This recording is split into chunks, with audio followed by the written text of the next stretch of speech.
Crossover. Oh, killer crossover. Just crossover. It just crossed him over nastily. Another victim to the crossovers. Cross him up and sit him down. All right, time for the crossover, brought to you by Everlow Concrete Repair in Omaha at everlowconcrete.com. Yep. I got my ice pop. Well, Gary's Here, trying just to try this. act like a little child They on couldn't call TikTok. it bomb pop. That's It's- right. Okay. Gary's like, I love Livy Dunn, and I love to drink this Jake Paul drink. Mhm. Prime. What's going on? What's going on with you, Gary? Are you okay? Are you having a midlife crisis? I am fine, but I am going to go watch LSU gymnastics this year. Really? Wonder What? why. And it's not because of her. It Were you just invited? happens.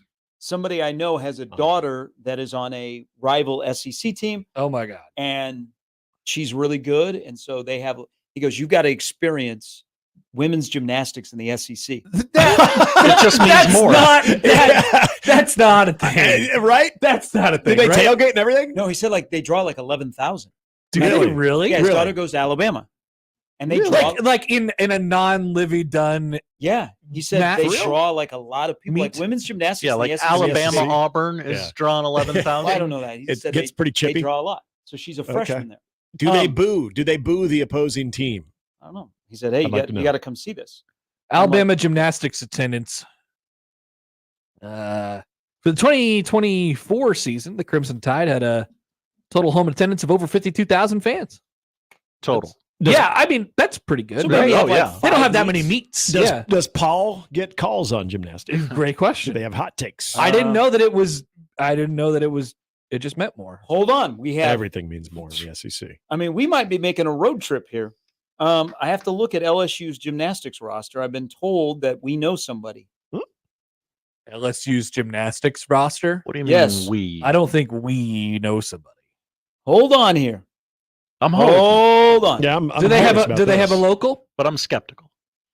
Hold on. I'm looking. Nebraska Uh, at Florida, Friday, January 10th. Hey, that's SEC. Travel with Nebraska? See, when you go to their roster, they don't have. I know. What is hometowns. this? You have to click so on all there of them. apparently is someone from Omaha that is on the LSU women's gymnastics roster. No kidding. Mm. Oh, okay. No kidding. How about that? So then you're just clicking on random profiles and guessing. Lexi Zeiss.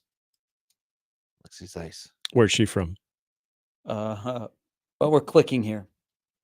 Okay, there she is. Yeah. Okay. She doesn't. What high school? Yeah. University of Nebraska High School.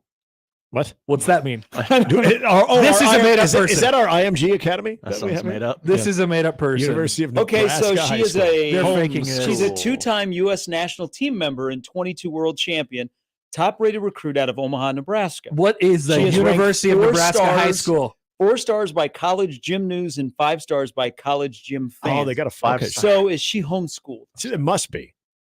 Right? You'd have that information, that very basic information of the high school. University of Nebraska Online High School. Mm. Well, we're learning a lot about ourselves today. Nice. Damn, she is celebrated. She went to online high school. See, if she So did, that means she was homeschooled, right? Yeah. I think I so, would yeah. I would guess so. Or All right. Kent I mean, says online high school. Kent says Lexi is real and she's a gymnastics stud. So Where she would- must have been homeschooled. Where would she have gone? Oh, I don't know. Oh, we need to know because who are the gymnastic powerhouses in the metro? That's a great question. I don't know. Oh, They all do club. Yeah, I think it's all club. Yeah. Oh, it's all club. Yeah. But Yeah. Sounds- All right, more Go ahead, grab that. Hey, more intel here. my mic was just very disappointed in me. Her parents are from Wayne. All right, Okay. Wayne, Okay. Wayne, America. Chicken days. So since you don't have a high school and it's all club for gymnastics. Yeah. Okay. That makes sense. We had how'd she get away from Nebraska? I don't know. Yeah, that's a I problem. can't You let a believe that coach. Need to be helped. Let him get away. Oh, need to be. Hey, you've done PA. You should know better, Connor. Oh, You've done I PA. have. I hope you did not slip up and say Dan Kending because he's no longer there. No. He I was there remember him forever. though. I remember him though. This is How bad. could Heather Brink If let anyone- this person get She away? was a legend. Heather there. Brink. If But now anyone she's in running the the program. studio should know, it should be Connor because you just did some PA for Ooh, that's bad, for Connor. gymnastics. Did I'm you not? rocking. Hey, I'm rocking some soccer this weekend. Nice. We're getting it going. All right. So I got That's a John Walker. I got a full day. Yes, I know about John Walker. over at Hibner. I got a full day at Nebraska on Sunday. I got because women's. I got hoops. soccer, women's hoops. Damn. Yeah. Have yourself a day. Yep. So we maybe this should supersede any talk about Matt Rhule. Why did Heather Brink allow a 5-star gymnast to get out of Nebraska? 4-star, Gary. Especially if her She's parents are 4-star. from Wayne. Yeah. Not many people went to her birthday party, I heard. I love that you somehow intertwined draft day in there. Nobody showed up to her birthday party. That damn Bo Cat. Oh, we got even more so. Thank you very much, Pat, for the intel. This is probably going to draw some ire. Is this Y'all about know university? way too much about this 18-year-old girl. Okay. Good take, Josh. Okay. For all the people that think West Side recruits, Oh no. she I've heard started that at a West lot. Side and then moved to Minnesota for better training. Oh, So okay. they SUNY unrecruited. Lee. The So they SUNY Lee couldn't- effect. So they couldn't hold on to her.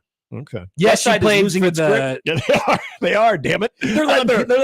They're letting kids get away to other states. Yeah, 4 stars are going up to Minnesota of all places. Come on. What are we doing? I think that she needs to come on one of our radio shows. Yep. Because this is like a big deal. She's a 5-star. And at LSU, a championship program. Yeah. And she shares Matt with Livy Dunn. I just am more interested in this University of Nebraska high school. What is this? So did you Google it? This is a new thing as well. I'm So Zach learning emails about in, this too. says, I think that high school is in Lincoln. The building on Vine Street east of campus, maybe 22nd-ish street.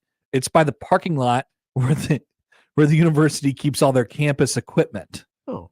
Okay, I think I know what you mean now. I think that's a high school. This isn't the high school where Bo had his secret meeting with the team that got leaked, is it? I'm pretty sure that's not. That would be North Star. Yeah, that was Lincoln North Star. That'd be North Star. The one where he called the athletic director the C word. Wouldn't it have been better if he had it at the Lincoln High School? The Lincoln That'd be a lot better. The University of Nebraska High School. Yeah. Who let Bo into North Star? Maybe, might have been. The assistant principal. Really? Said, come on in. They They were were- longer there. They were bros. Come use our auditorium. Yeah, we've got no events tonight. No theater tonight. I Feel free. found the club. We should play the audio tape just for Hey, fun. could one day. Nebraska football stash people at Nebraska High School? Yeah, I would hope so. I've You never gotta heard of use that. University of I never have Nebraska High either. School. I thought that was something made up. That their SID just didn't really know all the intel on her, so they just said, that sounds fine. University of Nebraska. I mean, how many high schools could they really have in Nebraska? yeah, there's only one thing I know about Nebraska. It's called the University of Nebraska. Yeah. So I'm sure High school. I'm sure they have a high school as well. I mean, are people offended at LPS that the University of Nebraska is moving in on their territory? They're opening up a high school. And they're We've getting had the a high best school athletes. it says since 1929. Yeah. This is why LPS just cannot get going in athletics, because even their best players that are in the district can't even go there. Come on. Accredited online high school serving students at a distance since 1929. The internet Just didn't sounds weird. exist back in 1929. That was all by mail. 1999. Is that what you said? It says 1929. Okay, that seems difficult. I just love at a You distance. think it was by mail? Male high school. Doesn't that just seem court ordered though? When you're like, hey, we're educating at a distance, okay? It's the same reason I can't be around a Chuck E. Cheese. You know, it's like Feels like a real South Harmon Institute of Technology thing going on here. No, it's a homeschool. It's Yeah. homeschool. Homeschool's real. Homeschool's very real. I honestly thought just Did homeschooling Nebraska you just made up your own stash Mo curriculum. Washington at this high school? Do a prep year there. Probably could have, should have. I Googled him probably within the last month. Just Of to Mo? see. Yeah. What's he doing? Well, I couldn't really come to a conclusion on that. But Okay. Inconclusive. yeah, That's what the internet said. so he played Research is inconclusive. he played at Grambling. Yeah, I remember that. And then entered the draft. Yep. Where he was not drafted. And Is he like an arena? I don't know. I can see him playing some arena ball. Maybe it's a re-Google now. How long ago was this Do Google? you guys search? remember how good that guy was? Holy crap. Oh yeah. I mean, if remember the Colorado game in Boulder? any of the games he was in, Yeah, he did something incredible. He had a good one against Northern How many Northern games- Illinois too. How many games he played at Nebraska? Like 14 Yeah, something like that. tops. I mean, Mm-hmm. that was Yeah, he that was good. guy's a hell of a player, He was good. but not a hell of a guy. Not a great guy. Not a or hell of a guy. team player. No. Mhm. No. Officially at the University of Nebraska. High school. 2 years. So yeah, I think he played. What'd you say? 14 Yeah. I think you're right. 14 games. 14. Wow. Yeah. I just guessed. That's really good. And then you get a phone call as a coach, and you're told, "Hey, can you guys come pick up your player? He's sitting on the curb outside of a strip club in downtown Lincoln." Tough times. He went through some rough times, but he wasn't the greatest dude. Where there was the whole court case. Yeah, that wasn't good. That was. No. Yeah. That wasn't good. Remember that signing day though? Remember we had that moment? Oh, yeah. Well, I didn't know how good he was at the time, because remember, he was like, I mean, everyone thought that he was this, 5-star kind of athlete, but they wouldn't rate him that way because they knew he wasn't going to make it. Yeah. And Nebraska took him. And they got him eligible for the University of did. Nebraska High School. Yep. I think it now makes sense now that we know that exists. Yeah. They got him here early. When we talk about the Scott Frost era, Maurice Washington doesn't come up much, but it should. What a great side story that was. We were just talking about utilizing young players. Gary brought up a good point about, is the offense that Matt Rhule runs right now, is Scott Frost envious of that, being able to have like a little Ja'Cory Barney? But Ja'Cory Barney, as Gary said, Ja'Cory Barney would be lining up at I-back for Scott Frost, probably running the ball 15 times. Yeah, that would be unfortunate. I missed the Duck R discussion. Yes. Oh, this guy would be a perfect Duck R because he's 5'8". I do not miss the Duck R discussion. I love the Duck R recruiting. Yep. Wait a minute. Britney Spears This went guy'd be to a perfect University Duck of R. Nebraska High School. What? Did they have a famous alum page? So, yes. Okay. Oh, Yes. they do. Yes. Oh, really? Did Gabrielle Union go here too? So Andy Let's Roddick. pause one pause here. Andy Roddick. It has a Wikipedia Nebraska page. football Go to notable alums. at one point had Mo Washington and Wandale Robinson as two of their skill guys. True. Oh my God. Whoa! Yeah, I know, Josh. Hold that thought, because we might come back to it in a second. But Josh, read what you're looking at right now. I'm reading the notable alums section of the University of Nebraska High School Wikipedia page. Shane Gersich. Don't know that guy. Sorry. Yeah. Drafted by the Washington Capitals. Oh, hockey guy. So he must have been a Stars guy. Shane Andy, Gersich. Andy Roddick. Yes. That yes. makes sense, right? Yeah. Somebody let us. Britney Spears. Britney Spears. And Gabrielle Union. Justin Timberlake. I don't get it. How did we get the whole Mickey Mouse Club? Right. Whoa. I don't- Did they have like a tour stop here and like the weather was bad? This doesn't make any sense, but I have many questions. Why are we not promoting this more when you I don't know, have this is the that first day that alum? I've ever heard of the University of Nebraska High School. Look at Justin that Timberlake went there. That alum list is amazing. I love Justin Timberlake. It's an accredited university-based online high school institution operated by the University of Nebraska. In the United States, it offers distance education high school courses, which allows its students to earn high school credit or diploma from anywhere in the world. So Britney Spears and Justin Timberlake didn't have time to go to high school because they were famous. And so they did online high school, and it was the University of Nebraska High School. I want to go to their reunion. If you go to Justin Timberlake's Wikipedia page, education, University of Nebraska High School. Wow. I want to go to this reunion, or at least their alumni events. It's small, but it's distinguished. That is really cool. You could talk some tennis. You could talk, entertainment. This is nuts. Hey, Andy, I've been really Talk some getting puck. into pickleball lately. Same skill set. You can even talk some puck. Man. What a list. I mean, that is, I don't know how many people have gone there over the years. Yeah. I never heard of it until this moment. I had but not either. What a... Well, and now you throw in a 5-star gymnast. He said, Ed writes in, he goes, honestly, how hard is it to graduate from high school these days? Well, it's not hard to graduate from high school at all. Yeah, I never. I felt I gave 0 Fs and still was like a 3.0 student. University of Nebraska High School now offers more than 100 core, elective, and advanced placement courses in 8 subject areas. Now got AP as well, so you're getting the AP path to online college. high school. Man, With students in all 50 states and more than 100 countries, the University of Nebraska High School has delivered hundreds of thousands of courses to a highly diverse student body. It actually might be harder to do online high school than regular high school. Thoughts? Thoughts? They might not just pass you through at the online because it's not a face-to-face interaction. Exactly. Like, oh, no, bleep you. you Cut me presented another that check. so well. Yeah. Thoughts?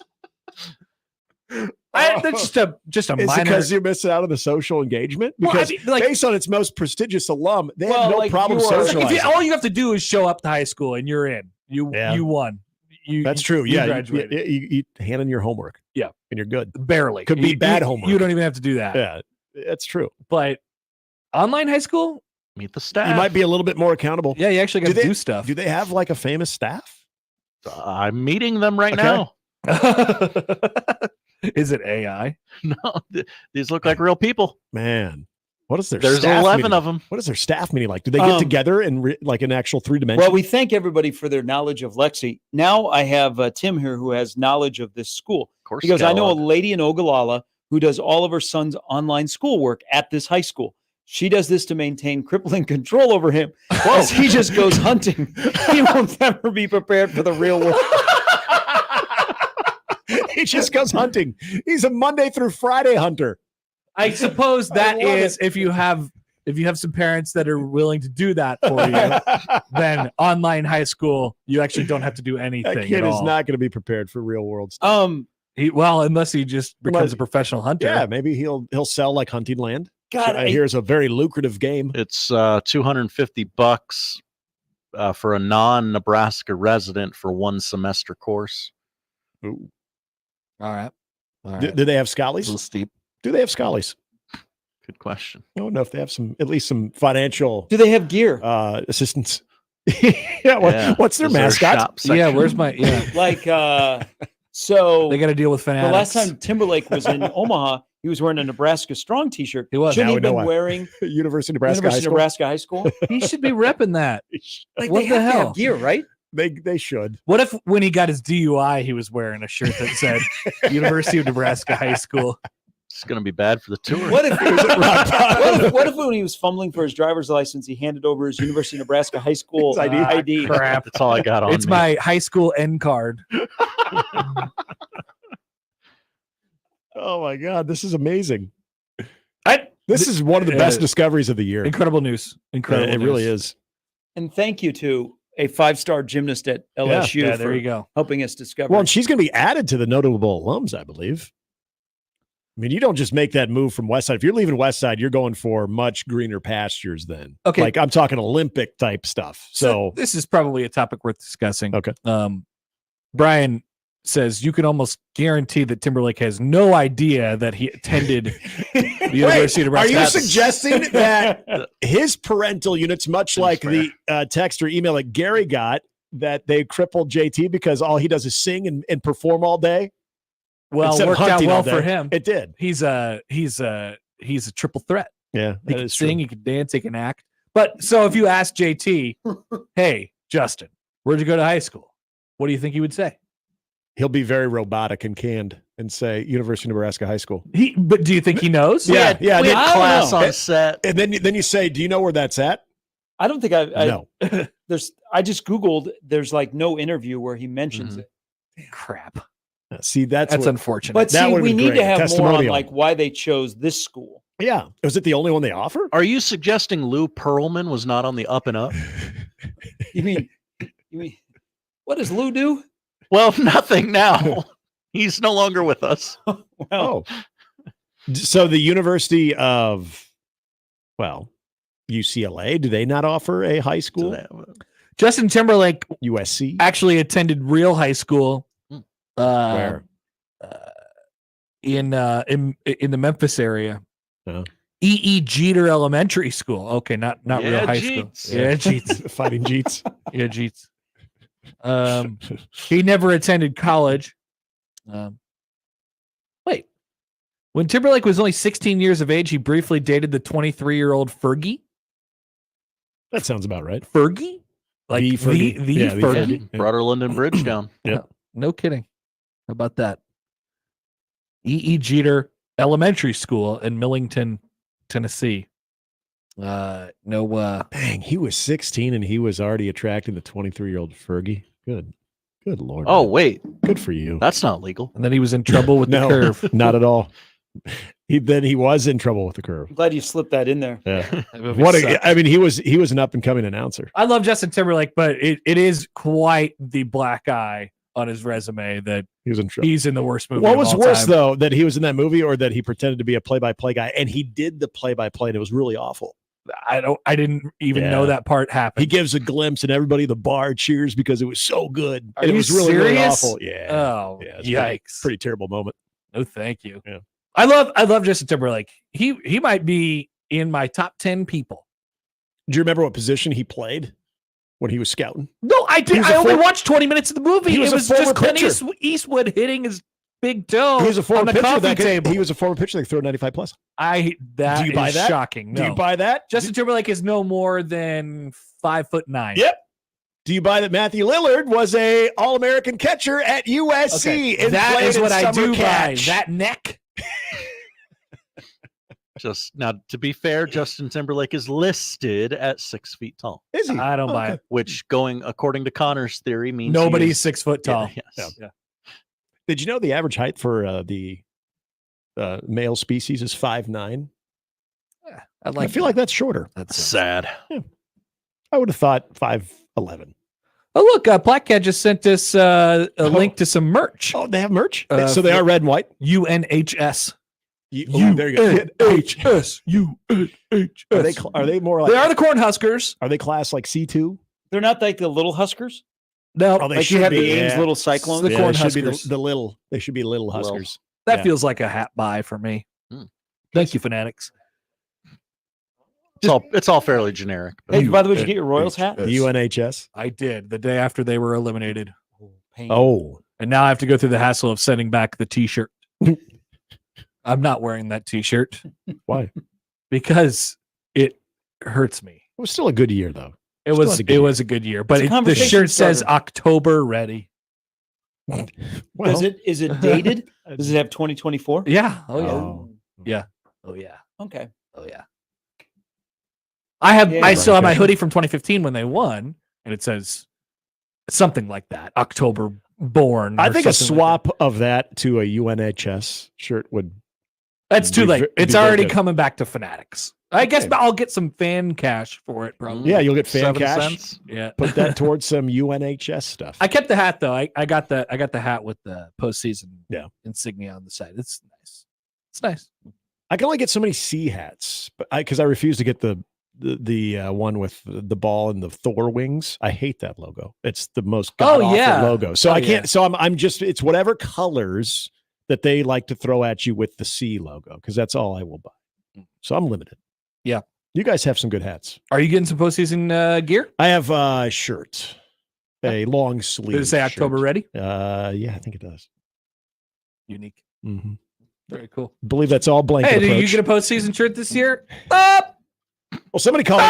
Random Mike want to know if Gary's all in on the Yankees. Gary's favorite moment of the postseason this year was when Anthony Rizzo went back to Cleveland to play as a New York Yankee. I remember the last time he was in Cleveland in October. Yeah. He caught that ball at first base. He put rallied it in his back pocket. He rallied the guys And he during, hugged all of his during friends. the rain delay and had some powerful words. That was what you True. were thinking. Yeah. What about when he dropped the ball at first base and I thought Cleveland was actually going to win that game? This was Friday night's game. Yeah. I was like, oh my God, they're going to do it again. And then happened. Well, Hey, I get to spend time wondering if Nico Horner's surgery will limit him from being a trade candidate in the offseason. So, yeah, that's where I'm at. Sounds fun. Yeah. Sounds fun. I supported all three of you in your baseball You teams. did. Josh's team made the playoffs. People forget. That's Yeah. right. That's right. Some might say that was the victory in itself. I just like Gary's thoughts on the Brewers. Like, oh, we know the Brewers. They'll host a game. It'll be really cute, which is very true. That's what they do every And got they'll the lose in three of them. extremely painful fashion. Yep. It was very true. That seems like a long time ago. It does. The beginning of the Wild card week. I almost forgot that Josh's team did make the playoffs. But you know what is exciting? Nonsensical series. So all the stuff that's going on today, that the NBA starts. Yeah, I didn't So know that. Nick and I were talking. So the NBA starts today, and Nebraska football in 2024 is 5-2. When the NBA ends, we'll be wondering when will Phil Steele's magazine be in Barnes and Noble, and what will Nebraska football look like? Yep. That's how long the NBA season is. Yeah. God only The knows. College World Series will have started, Yeah. and the NBA will still be playing. That's right. College baseball is just getting done with fall ball, and that's where we are right now. They haven't even thought about the spring season yet. That's right. Yeah. College baseball. Wow. No, Gosh. no. Wow. Yeah. We're not even through October. Yeah. LSU back? Yes or no? Thoughts? mean, we sure, need yeah. to slow down. We need to slow down the offense for Dylan. We need to slow down the calendar because if you go to Target is all Christmas. Christmas, yeah. Really? Yeah. We Do they have haven't the even candy celebrated canes full of Halloween or Hershey Kisses? Thanksgiving. Yeah, they're basically bare with the Halloween stuff now because they're making room for the Christmas stuff, and the Christmas stuff's already appearing. Yeah, I saw that last night. Then you go like to Costco. Costco's got the trees up. Halloween is until next Hell, week, right? A week from this Thursday. They're going to have it on 9 the days. 31st this year. Yeah. So, yes. These holidays really just sneak up on me. They sure do. Yeah. And then after that, November, and you can't stop that month from I coming. know. That is November Yeah. after that. Yep. Look at that. Wild. Look at that. Wild. I was just mapping out my November yesterday. I have many things to do in November. Do you? Many places to be. Many people to see. Are you working the men's game on Saturday night? Jay's Live will not take place on Saturday night. Okay. Ooh. Sad. Are Union? Is this like the WNBA? You've Yeah, it's broken free? You It's know, a work deal. stoppage? But I am happy to announce for the people who can't be at the game, Jay's Live will be streamed out to the public. So you'll be able to you'll be Okay. able to So it'll be like we're there. if you'll we're be able not. to comment. Yeah. All season long? all season all long? season long, brought to you by Great Clips. Will you read comments? Thank you, Great Clips. Yeah, I'm the perfect guy It's going to be great. talk about Great Clips. Mhm. So, will you be responding to comments throughout the entire game? Yeah. I don't know. Maybe. We're going to see how interactive it gets. Will the comments Live be chat. then immediately taken up to the video board? Maybe. That's what I I'm wanna sure see. a producer somewhere will see it. But is there like a producer, or is they'll have just a running tally? Well, So we can drop anything we want into the a comments. little behind the scenes. It doesn't automatically go straight to the video board. There is a vetting process of the Oh. comments. Okay, good. And the Good. tweets. That's good. Yes, it is. I think our goal now is to get on the video board with a comment for Happer. That'd be every great. game. That'd be great. You Yep. guys should leave some good comments. Would. For sure. I don't think I about would. the comments. I'm thinking more about the name. The name of the show? No, the name of the commenter. Your handle. Yeah, what your handle is going to be. So you have to say so-and-so Husker fan. says. Yeah. Yeah. Yeah, so that'll be good, but it won't. The first Jay's Live won't be till whatever the first. Oh well, I Yeah. guess they don't take that game seriously. Take it very seriously. that's it's like all a- about charity. That appears to be a slight towards Purdue. Yeah. I figured that'd be a perfect opportunity to, do a dry run, get everything going, work out the kinks. I'm not Of Jay's Live? I'm not the executive producer. I'm just a guy. You show up when they tell you. That's right. Okay. I'm a TV guy now. I just read the thing that's on the prompter, buddy, and I'm like, all right, cool. That's it. That's all I got. Check out these comments. It's always nice though when you can blame the prompter if someone like what the hell are you There's talking about? Like, There's no no prompter. Hey, There's that was there's written definitely down. no prompter. Hey, if the prompter did go down, There's no prompter. would you just walk around? There, Would you just stand there and maybe There- start like moving? there is no prompter. We have a for 30 minutes would you just go? yeah. Maybe we'll get more mobile this year. Oh. Like into the stands? Maybe Interactive with the fans? maybe Yeah. maybe. I like it. It sounds like you have full range of what you can do. I think my creative takes are listened to. Your input They're is, heard. But I don't think is it's valued. an That's opinion good. show. They just want you to interview people, tell us about, get the Jays fired up, say, go Jays. That would on be the great video though if board. you're giving hot takes of the first half performance of like, good Lord, Kalkbrenner, come I'll on. throw one in there every once in a while. I can't believe that Dickinson is dominating. Kalkbrenner. They're piping that into the locker room too. Mac can hear it. It's like, Why oh, they come back God. out for the second I half thought this guy's warm-ups? supposed to be on our side. They come out for the second half warm-ups, and that's being played on the video board. Of like, and the guys are just standing around. They can do the first half highlights. Yeah. Here's That is one of the worst halves of basketball I've ever seen by this team. They should be ashamed of themselves. All right. Well, yeah, it's back to lucky you that guys. they're good. All right. Thank you guys. That's the crossover Have a powered good by day. Everlevel Concrete Repair in Omaha at everlevelconcrete.com. We'll start things off next.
It's the Connor Happer Show.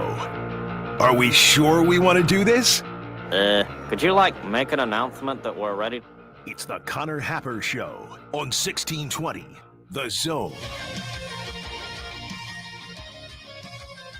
All right, welcome in. Happy Tuesday. It's the Connor Happer Show on 1620 The Zone and on 1620thezone.com. Connor Happer, Josh Odson with you.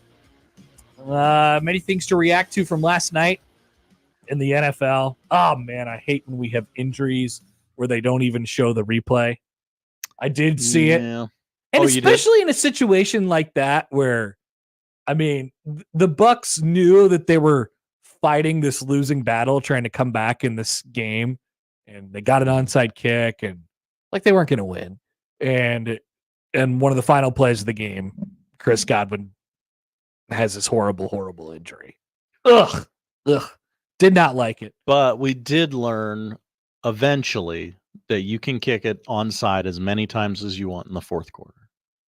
Yeah, we learned a lot. We've learned a lot of things about the various rules as it pertains to kickoffs and things of that nature so far this year. So we'll have plenty of NFL talk today on the show during the segment we like to call NFL Reaction Overreaction. It's where we decide if the takes are appropriate reactions or if they're overreactions. We have many thoughts, including who's better, Patrick Mahomes or Bo Nix? We will ask that question because, as shocking as it may sound, it does warrant asking. No, it doesn't. Yes, it does. No, the writers think so, but it doesn't, for the record. I think you guys are going to know. Oh, well, you guys already have an idea of which I'm leaning on that one.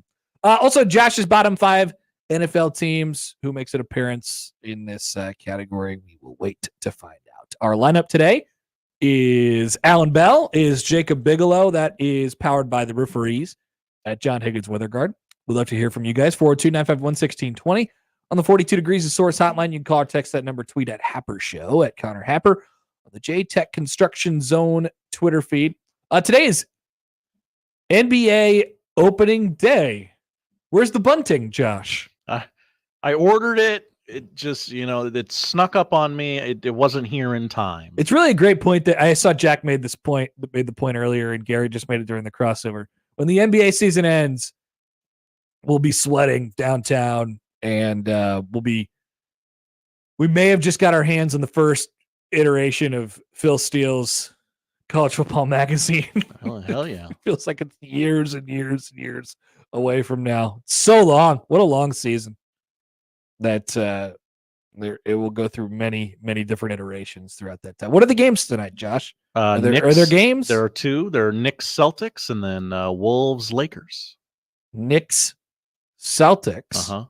New look Knicks. That's right. And Wolves Lakers. Any Bronny James. New look Wolves, by the way, as well. Oh yeah. Bronny James.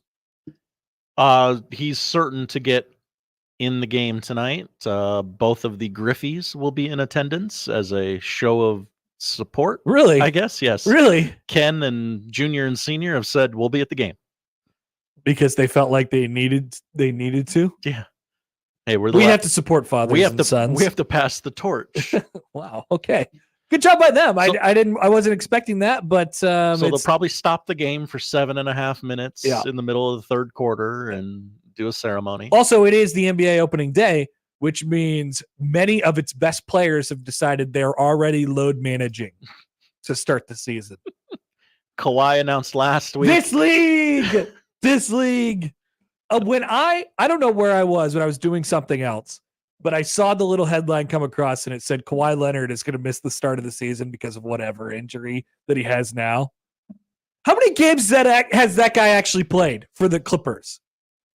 Oh, we should be able to look this up, right? How many games does he is it more or like regular season games for Kawhi Leonard? Has he played more or less than like 75 games? Because he's been there. This is like his 4th or 5th season there now, right? This will be his. Please tell me the numbers on this. Okay, hold on. This season will be his 5th season with the Clippers. Yes. His 6th year with the Clippers. What does that mean? He did not play all of 2021-2022 season. Okay, all right. Well, so this is his 6th season. This is his 6th season. No way. Yeah. Tell me. I'm looking at games started. Yeah, that's what I want. His tenure in the Clippers, I will read them year by year. 57, 52, 0, 50, 68. I don't believe those. Oh, yeah, those numbers are way too high. Yeah. Those numbers are juiced. No. I mean, still, it's only at maximum 3/4 of the season. Mm-hmm. But, okay, so 57, 52, 50, 68. Miss an entire season, and then in the other 4 seasons, he only played in at maximum 3/4 of the games. Yeah. Okay, better off than I thought. Better off than I thought for Kawhi Leonard. An all-star last year. Yeah, oh yeah, he's always going to be an all-star because he's Kawhi Leonard. People love Kawhi Leonard. An NBA. Kawhi, he's one of the best players in the game. Right. He's one of the best. NBA second teamer last year. Sure. I'm sure he was. But when I saw that news last week or 2 weeks ago, whenever it was, that he was going to miss the start of the season, I was like, give me a microphone. I need to dunk on the Clippers again. What an embarrassing trade, an embarrassing franchise, embarrassing players. I used to love Kawhi. Kawhi was awesome because he played and he was underrated, right? Mm-hmm. He did all the little things. Now he doesn't play and he gets paid a lot of money, and the only story that I ever hear about him is that he's hurt. You can watch him in a leisure suit tomorrow night as ESPN takes us through Big Arena. Big Arena? Big Arena, the Clippers' new arena. Oh, that's right. They will be on one the of the Intuit Dome. The ESPN games tomorrow. Oh, 9 o'clock. 9 o'clock tomorrow night. Clippers with their little rebrand there. Okay, there's your preview for the NBA season. Oh, we got so much more, though. DeMar DeRozan is a king. DeMar DeRozan is a king. Okay. Klay Thompson is a Maverick. Give me some more notable people who are on different teams that I maybe didn't even know that these people were on their previous teams. Chris Paul is a Spur.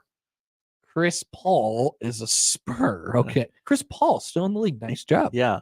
Well done, Chris. You know this one, but others listening might. Russell Westbrook is a Nugget. That's right. He's taken young Trey Alexander under his wing. Someone has to. I saw an interview with those two the other day, and I really enjoyed it. They seemed like there was a real bond there because Trey is a Oklahoma City guy and grew up watching Russ in OKC, and now Russ has taken the elder statesman position. Important for wherever he's at position to have. Oh yeah, of course. So he's got to take people under his wing, teach them how to be pros. What a spot! I'm looking. I saw it. I can't find it anymore. It was a nice Instagram post. It was new faces, new places. South Dakota? No, the NBA. Oh, okay. Can't find it now. Johnny melts in. There were more. Nobody cares about the NBA There until it after is. Christmas, and every team makes the playoffs. Why don't they just wait until after the NCAA tournament to start the NBA season and just make it an all-league tournament? Great take. Make the NBA season 3 months long, and the whole thing is a tournament. Incredible. That sounds awesome. It's a great idea. Cat Yes. is a Nick. I knew that. Yeah. That's a recent trade. Pretty nonsensical trade, but a trade. Yes. So great. That's our NBA preview. Elsewhere in the show, like I said, Josh's bottom 5 NFL teams, NFL reaction, overreaction. We'll jump into the press conference from yesterday. Here we go again. We'll dive really. I mean, I want to get into the mental stuff, Josh. Also, a storyline that continues to pop up at press conferences and talked about and asked of the coach that I am kind of over. Ooh. I'm over talking about it. Let's go. We'll have that during the show today, and I'll ask a question about the future of Nebraska's defense. Also, stay tuned to the show today. We'll have another opportunity for you to win a 4-pack of tickets to Creighton and Purdue on Saturday night at CHI Health Center. I cannot get you a ticket to the first edition of Jay's Live yet, because there will be no Jays Live on Saturday night. But Connor Happer, don't get me wrong. Connor Happer will be involved in some way, shape, or form. Okay. He's always involved. So if you go to the game, you will. There will be a great basketball game between two top 15 teams that Mhm. matters and is for charity. Charity So matters. when we give you the opportunity to go to this game, we're expecting that, maybe you can give back a little bit as well. Nobody's going to tell on you if you don't, but it'd be nice if you did. It's the idea behind the whole thing. Give back to the community, to the Disaster Relief Fund of the United Way of the Midlands. And yes, you might there might be some me somewhere at some point during the game. That's of course not the draw. Welcome to the show. We appreciate you watching on YouTube, commenting on the YouTube. We say good morning to the YouTubers. What's up, everybody? What's up, brother? 1620thezone.com, zonetv.live, or YouTube 1620 the Zone TV. All right, off and running. Let's get this thing rolling today. Allan Bell will join us at the bottom of the 11 o'clock hour. We're rolling on a Tuesday. Let's get the vibes going, Josh. Yesterday was Bad Vibes Day. Come on. Yeah. Come on. Yeah. It's a new day. Nebraska gets Ohio State this week. That is exciting. That'll make it better. It's a big game. You should have the big game feelings in your tum-tum. We only get 12 of these a year. Good point. Back after this on 1620 The Zone.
Let's get back to the Connor Happer Show on 1620 The Zone. Here comes the clown.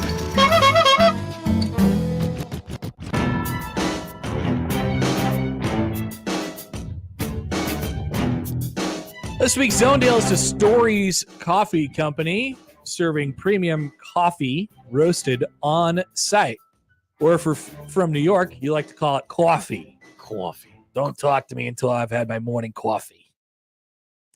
They also have teas, smoothies, breakfast, lunch, 7 local craft beers on tap, and delicious wines. This week's deal, get 5 $10 vouchers for just $25. 5 times 10 is 50, Josh. So that's half off, a $50 value for just $25. On sale Friday at 9. 1620thezone.com is where you can find the details. I have received a text from Michael. Michael Severe? No. Oh, okay. No. Here's what it says. Connor, here's food for thought and probably why the state of Husker Nation is up in arms. Ooh. This is coming from a fan perspective, but last year we all heard and we saw was if they only had a quarterback, we would have probably won 7 to 8 games and went to a bowl. Well, this year we have the quarterback and everything else has fallen apart. All we heard Rhule say was this feels more like a year 2 than a year 1, and this should be a year 3. But after Indiana and what we've seen so far this season, it feels like year 0. Why is that? This school at one point was running back you, and now it's you can't run you. Why is that? A little wordy. We have more whys this year than last year, and I just don't get it. It's painful, as some would say. Matt Rhule would say it's painful, it's painful, it's painful. Definitely right about the running back thing. Okay, let's not go overboard and say that it's year 0. Yeah. Could you do me a favor and read the beginning of that again? I'll tell you when to stop. Connor, here's food for thought and probably why the state of Husker Nation is up in arms. Last year, all we heard and saw was if they only had a quarterback, we'd probably won 7 to 8 games and went to a bowl. Stop. Is this team not going to win 7 games and make a bowl? See, yeah. Thank you, Josh. Yeah, I know. It feels real bad right now. It sucks right now. And it's probably going to suck this weekend too. There are definitely questions that make you, I called it yesterday at various different points, like foundation shaking, right? Mm-hmm. It just makes you question things you weren't prepared to question yet. Absolutely. That is all true. Are they capable of winning 8 games still this year? Yeah. Does that performance at Indiana make it seem less likely that they are going to win 8 games? Yeah, but let's let it play out. Once again, and I know people didn't like to hear this yesterday, but we knew what Matt Rhule's reaction to the loss was going to be after watching the tape and being 48 hours removed from it. It was going to be, we had a really bad day. We're going to double down on our process. We just have to get better. I believe the way to get rid of some of the things that have ailed us is just to keep doing it over and over and over again. And that is certainly how Nebraska is going to pull themselves out of this. With that being said, there are some problems offensively. There are some problems defensively. I think both of those things we'll try to kind of dive into and address during this show. Your scrutiny is warranted. The scrutiny is indeed warranted. But I don't think you should feel like we're maybe back at square one from the sense of all the goodwill and all the equity that Matt Rhule had built up is probably gone or going away. Spending a lot of it. Right. Yeah. Cashed in a little bit on Saturday. We're back to square one from that perspective, maybe, but we're not back to square one from where this football team was 19 games ago. I don't believe that anyway. I still think it's a better, more healthy program. Still getting walloped on national television games, Connor. They are. That means no progress has been made whatsoever. Back in 2014, or I guess in 15, when Riley took over, that was the sole barometer in which whichever coach that took over at that point, which was Mike Raley at the time. That was going to be the sole barometer at which that person was judged. Hey, are you going to get blown out in national television? Because that was really the only thing that was missing, right? Nebraska was winning 9 games. The program was generally healthy, and they just kept getting absolutely clobbered by Wisconsin and Ohio State. And people were like, all right, come on, we could do better. And obviously that coach failed to do that. And then it went a different direction. That's not the sole goal this time around. Nebraska has to build a foundation. And if we're talking about in the results category, it's beating teams that you're supposed to beat. It's competing with teams that you probably in games that you probably won't win. And then, yes, it's not getting blown out. Every game's on national television, by the way. It's not getting blown out on a big stage. And that mark was failed on Saturday. You also complain when they win close, when they lose close, when they lose big. 40-7 against UTEP also wasn't good enough. So maybe, just maybe, when I say look at yourselves in the mirror, maybe I'm also not wrong. A text from the 712. Colorado gave everyone false confidence. Every single person said 6-6 or 7-5 this year. That's not true. Both losses to great teams. That's okay. And everyone acts like the sky is falling. Are we going to cry like this for all the 5 or 6 losses that were predicted by almost everyone? No, I mean, context is pretty important. Sure. Losing 56-7 to Indiana is bad. That guys. wasn't on my wheel of things that could happen on Saturday. Yeah. Absolutely. Not getting a first down and having 3rd and 42 in overtime against Illinois at home is not good. Oh, you should expect that though. That's not good. 10 years. But if you are looking at it from the real binary point of view, Nebraska is 5-2, and they did lose to 2 ranked teams. 2 good teams, I'd say. Yeah, I think that's fair. But context is indeed important, as you guys well know. We love context. Unless it's the poll questions, of course. So when we come back for the 11 o'clock hour here, I want to play a clip from Matt Rhule yesterday where he really I want to dive into it a little bit further, but the mentality. He was asked by Andy Kendi yesterday, like if he felt he had a confident team, and he went into this thing that has existed, according to Matt Rhule, before they got here. Here we go again.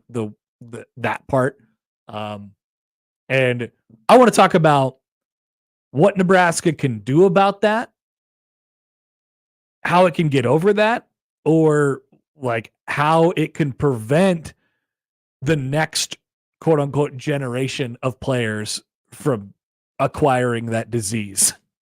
Because that's ultimately the biggest part. It has to stop now. It has to stop now. Right?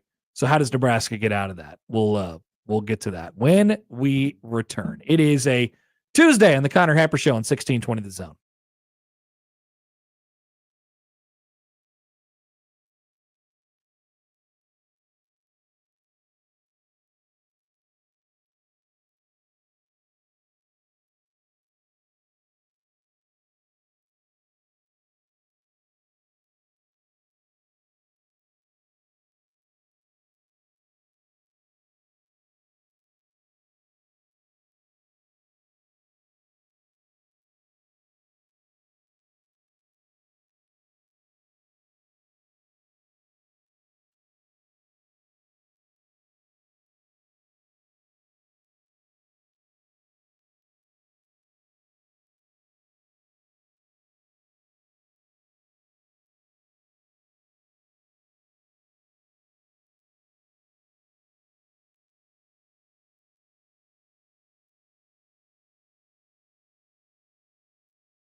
He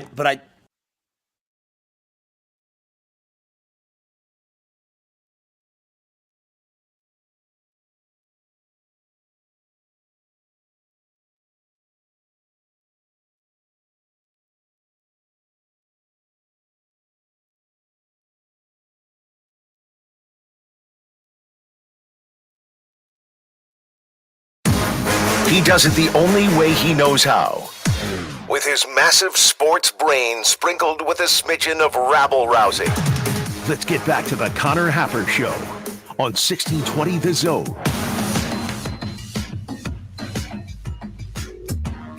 All right, welcome back. Happy Tuesday. It's the Connor Happer Show on 1620 The Zone and on 1620thezone.com. Let me remind you first about Rock of Ages Revisited, the band's legendary 1976 farewell concert, The Last Waltz, hailed as the greatest live concert event of all time. You can experience the magic of that historic night with a new star-studded lineup with the Life is a Carnival Last Waltz Tour 24. Next Tuesday, a week from today, at the Orpheum, the Heartbreakers together for the first time since Tom Petty's passing, plus more special guests. Listen to this show all week to win your way into the show. Oh my gosh, we got tickets. Giving you so much stuff. We got tickets. And if you'd like more details on this very cool event, you can head to 1620thezone.com. All right, press conference from yesterday, Josh. Yeah. You got mental problems, man. Let's play a clip here. Matt Rhule was asked if he felt like he had a confident team, and here was his response. But I do think, if I'm going to be completely honest, my battle since I've been here has been the here we go again, which is predates us. It's like, oh, here we go again. Whether it's just the constant narratives of tough losses or, we were having some success early. The local narrative is always very much like, here's what they're not good at, right? So our kids are reading what they're not good at. And that's life. I'm not complaining about that. It's just, you want to come play in Nebraska, like, you deal with it. So when things go wrong, we naturally, in that game, to me, kind of, in some ways, it looked like sunk back into, like, here we go again. And I'm not saying that I saw that. Okay, I didn't feel that during the game.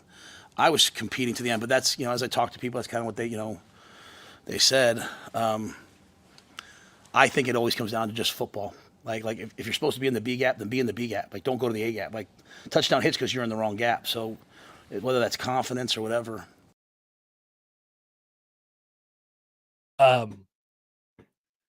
So, I mean, like, I wish that there would have been like, all right, let's go further down that. Let's go further down that line. I would have because I there, would like to pick at that a little bit. Right there at the end is where we left off, and that's where I want to.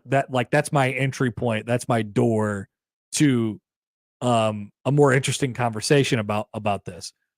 He's always said that. He's always said, "I just want to be about football." Right? I just want it to be about football, Mm-hmm.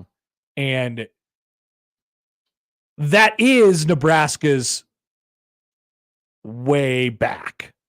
Right. That is Nebraska. Like, just do the football things. But Matt Rhule, and we've mentioned this several times throughout his time here, and I think last year he was sort of taken back a little bit by how prevalent it was, meaning the struggles from a mental perspective, the woe is me, the here we go again. Like, I think he was probably surprised by how prevalent that was. And I think he found himself even more surprised on Saturday that popped up again. He knows it though. Like, he knows that he knows that's why. Because if they work, and it was the same thing that Frost was having to deal with, right? If they do it well in practice all week, when Frost would always talk about, and everyone would get triggered, we had the best week of practice ever. What he was really trying to say, and he didn't really know how to say things out loud a lot, but what he was really trying to say was, I know this team is capable of doing the things that I'm asking them to because I watch it. I see it happen every single day at practice, and I sometimes see it in the games, but for whatever reason, it just doesn't click all the time. and it needs to be in and this is taking it to the next level. It always feels like Nebraska needs to have the perfect circumstances to be able to execute the way they can to the best of their abilities.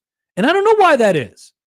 Is it because of and Rhule touched on this a little bit, the constant scrutiny in a good and in a bad way? See, we're trying to talk about the NBA and its opening day so that the players don't hear us talk about them and that they can do their jobs. That's what we're trying to do. That way, when you get when you get out there, does it affect you? Or I don't it's been something that has just been ingrained into the program now for a long time. The here we go again. And every time it happens, you suck a new generation, a new wave of players into this sort of hole with you. And it's definitely a thing. And this will come up in a conversation maybe that maybe we'll just dive into it soon here. But it's a thing with Nebraska's trusted, steady, old leaders. Right. So it's passed down, right? It's not like those guys who have been around for a really long time are not making mistakes. They are the ones that are oftentimes making the mistakes, and that part of it is sort of tough to swallow. So that's like the mental thing that goes into this. And I don't know what Nebraska does about that. And Matt Rhule hasn't cracked that code yet. And remember, when this is a big picture thing. When Matt Rhule started here, he looked at those players and he said, I like you guys. I think we can win football games with you. We just got to change the way we do things. And I think he's right. But this is like the last, this is like the Bowser. This is the final boss to getting those guys to fully reach their potential. Because look at them. I mean, look at, guys who will go off to the NFL after this year who have been around for a long time or haven't. Isaiah Nair is a good example maybe of this. And those guys get thrown under the bus a lot because they don't block on the perimeter and all that stuff. But that guy's going to go to the NFL and probably have a career. Ty Robinson might go to the NFL and have a career. And how many times has that happened? Over and over and over again over the last 10 years, where guys will be like, yeah, I just don't know. They never really saw that at Nebraska. And then all of a sudden they go to the NFL and they get put in the right situation. And it's just, they're allowed to, whether it's do their work in silence or what, nobody's watching them. It's all the personal, they're not feeling this weight of carrying an entire state, an entire program. Matt Rhule has chosen to embrace that throughout his time here, in which I think, by the way, is the proper way to do it. Definitely. You either embrace it or you rail against it, and that's not the right way to do it either. No. So you embrace it. But then it becomes a weight that your players have to shoulder as well. And I don't know, man. It's really, really tricky. And so the thought process at the beginning of this year was that Nebraska had this kind of light enough schedule, this easy little run up to the big games this year. And they would win enough of those games, and they would play well enough in those games to where confidence wasn't going to be an issue anymore. You could get this nice little runway into a nice smooth cruise up to 10,000 feet. And then you see if you hit some turbulence when you get up there. Then you really find out. Well, it hasn't necessarily worked out that way.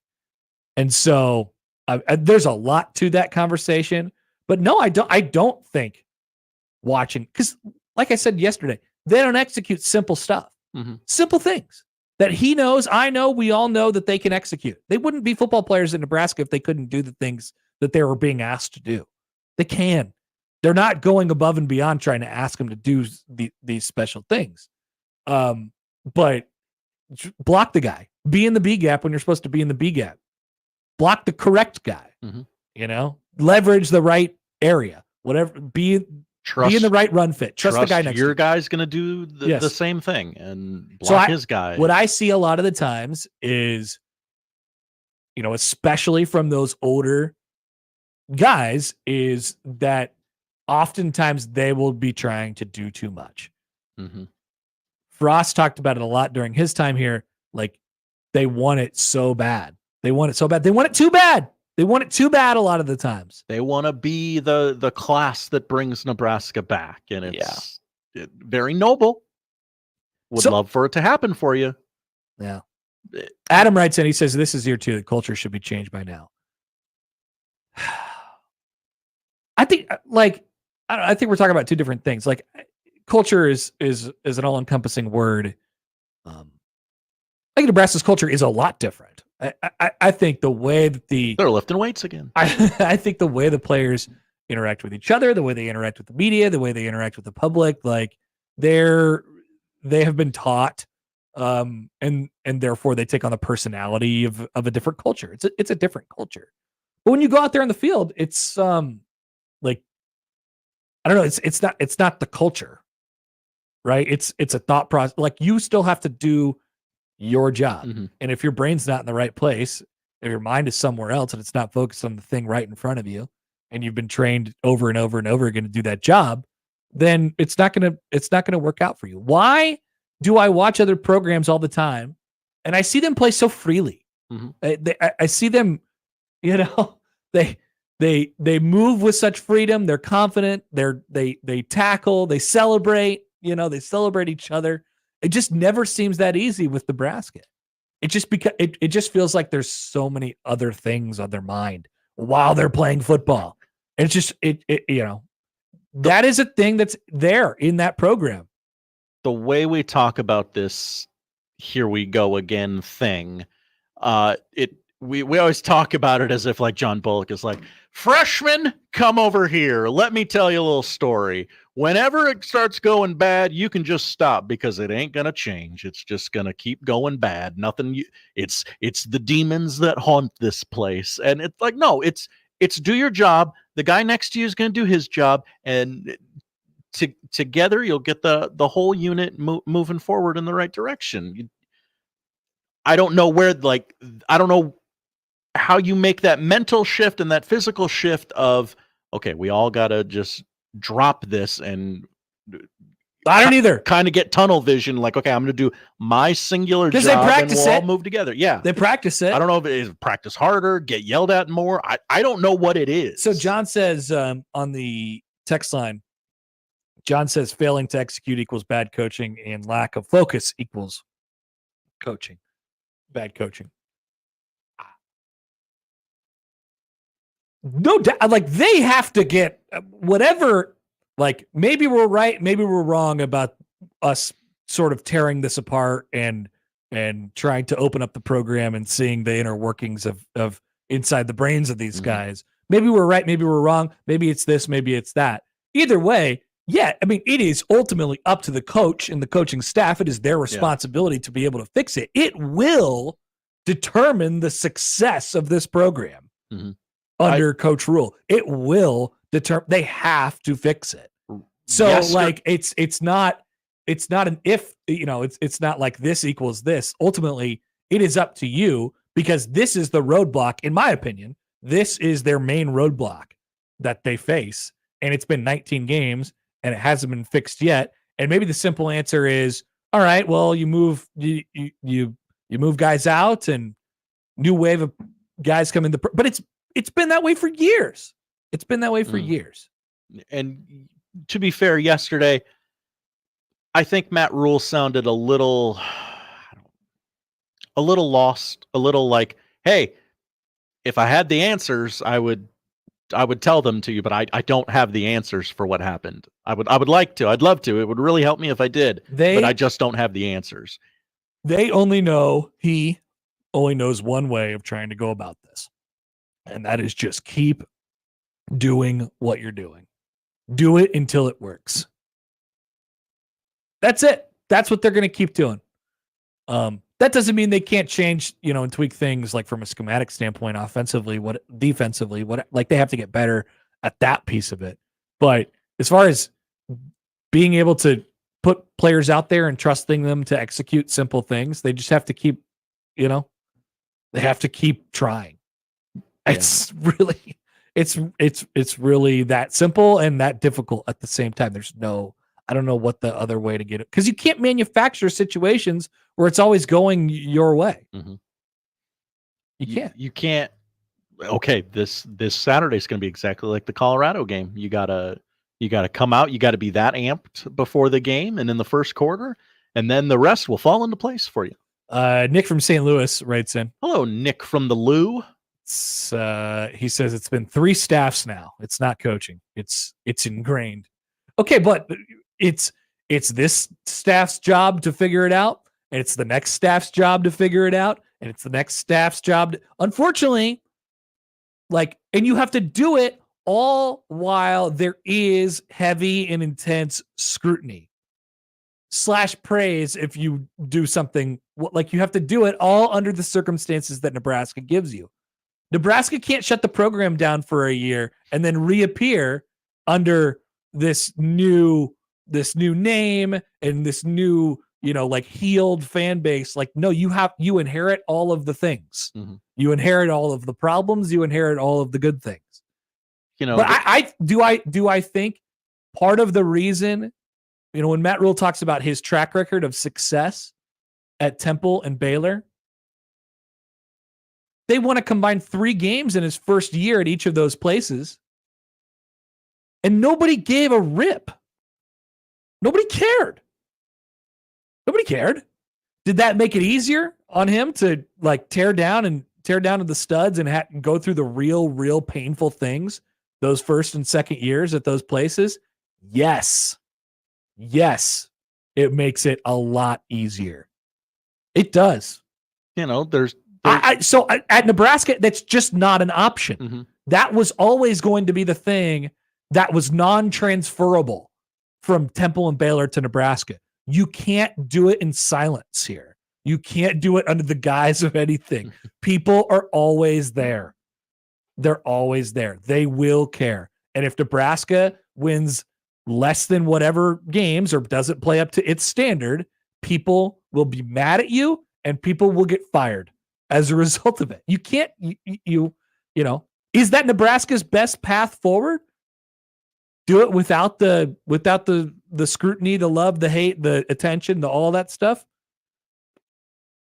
Yeah, I think that would make it a lot easier for this staff, but that's not an option. Not an option. There's scrutiny everywhere. East Carolina, Southern Miss fired their head coaches already. Yeah, but see, it's different though. If Matt Rhule goes to those places and he says, "All right, I'm taking over this garbage pile of a program," and tells everybody, "Listen, we're going to suck this year, but trust me, we'll get back." Or if he does it at Indiana, if he takes over the same job that Cignetti took over this year, Matt Rhule's immediate idea would have been to do the exact same thing he did at Nebraska. Take those same group of guys he played with at Indiana, see how many games they could win at first, see where you're at, see what the culture's like, fix it. We'll be good in 2 years. They inherited this group of players and stuck with them. And they now, I think, have found out that the mental problems, the stuff is the baggage is really heavy. The baggage is really heavy. And you can absolutely go through a game like Colorado and go, okay, maybe we cleared those bats out of our belfry, and a month later, okay, maybe they're still there. That is a thing that is possible, as much as it sucks to hear, because you'd like to continuously be moving in the right direction instead of 1 step forward, 3 steps back. John emails in. Hi, John. No, this is a text. Riley, Frost, Rhule, all 500 coaches. What the hell do we expect them to do? Okay, so John, you're talking about results, right? We're talking about the things that get results, right? The process, right? So is Matt Rhule a coach in the third, Is Matt Rhule a coach in the third year of his previous college stops? No, it's not a 500 coach. He's much better than that. Is he a 500 coach in year 4 at his previous 2 college stops? Well, yeah, I guess he only had one other year 4. That was at Temple. Like, no. Right? So I'm not trying to make excuses for the guy, and I'm just saying what the situation here is not always transferable to other places. It's really unique. It's a unique job. It's unique. It's a unique fan base. It's in a place that has expectations. And when you win, you get all of the good things. But the code and the path to winning is made that much harder because of the things that you can't do or that are hard to do. Harder at a place like this. That's all. And so I don't know what Nebraska's step here is, but this is definitely the problem. This is definitely the problem. A problem. Oh, no, the problem. The problem. Yeah, this is the problem. The problem. Yes. Okay. This is the problem. More than... This is Matt Rhule's key to keeping his job or losing his job or the program being successful again, or this is everything. Nebraska has to rid itself of the here we go again, the woe is me, the mental stuff, the whatever you call it, right? How does it do it? Is it the chicken or the egg? Does it win or does it get rid of it? Or does it get rid of it and then does it win? Nobody knows. Nobody, but this is the problem. This is the problem. Question on the YouTube. Hello, YouTube. From Star Wars Fiend, our friend. Hello. Here's a question, Connor. How come schools with losing tradition over the years get a new coach and now they're winning? Rutgers, Cal, Vandy, North Carolina, Indiana, Kansas. I think first of all, because they hired good coaches. And I think, for the record, I think Nebraska has a good coach. So I would agree with that. I think they have. I think Greg Schiano is good. I think Justin Wilcox is good. I think Clark Lee is good. I think Mac Brown is good. I think Kurt Cignetti is good. And I think Lance Leipold is good. Like, those are all the coaches at those spots, and those coaches are good. But also, and I don't think this is everything, because I'm comparing those jobs, which are lower tier Power 5 jobs, to Nebraska. And the thing that you notice about those jobs is when they do rebuild, they're likely taking over from a place that was truly horrible before they got there. In all of the cases, that was true, with the exception of North Carolina, maybe. Those coaches are taking over from rock bottom already, and they are allowed time. They have resources, because everybody has resources at Power 5. They're allowed time, they have resources, and they can rebuild in relative anonymity. Silence. Right? Let's just work. There's a reason why Matt Rhule had success at Temple. There's a reason why Matt Rhule had success at Baylor. The thing that he's doing works, but does it work here? I think it works here. You just have to get over this hump. However you do it. Big hump. It's a big hump. It's a giant hump, Josh. One of the biggest humps. So, I don't know. Husker Eddie writes in, he says, the answers are easy. They're right there on film. Hold guys accountable and quit making excuses. And people always do the accountability thing and they do the talent thing. Like, Nebraska can't trust their players to execute. I shouldn't say can't. Didn't this past Saturday execute the simplest things. Players that have played a long time and have been executing that very thing for a long time. There's no explanation for that. Start cutting. It's not getting lazy. It's not getting lazy in coaching. You know, it's not getting complacent or anything like that. Like, Nebraska was ready to go. It's too much focus on other stuff. All right, so I got several emails that we can get to throughout the remainder of the show today. Here's one from the inbox. This is a press release alert. I think I know which one it is. Yeah, we'll talk to Allan Bell here in just a second, by the way. The Players Era Festival. What's that, Connor? That's what I like to call the Mega NIL tournament. There we go. Yes.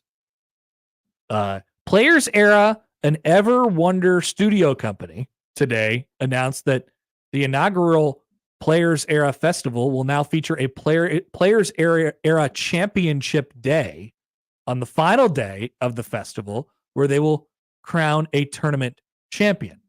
So, as to how this affects the Blue Jays, who are in Mega NIL tournament, they were scheduled to play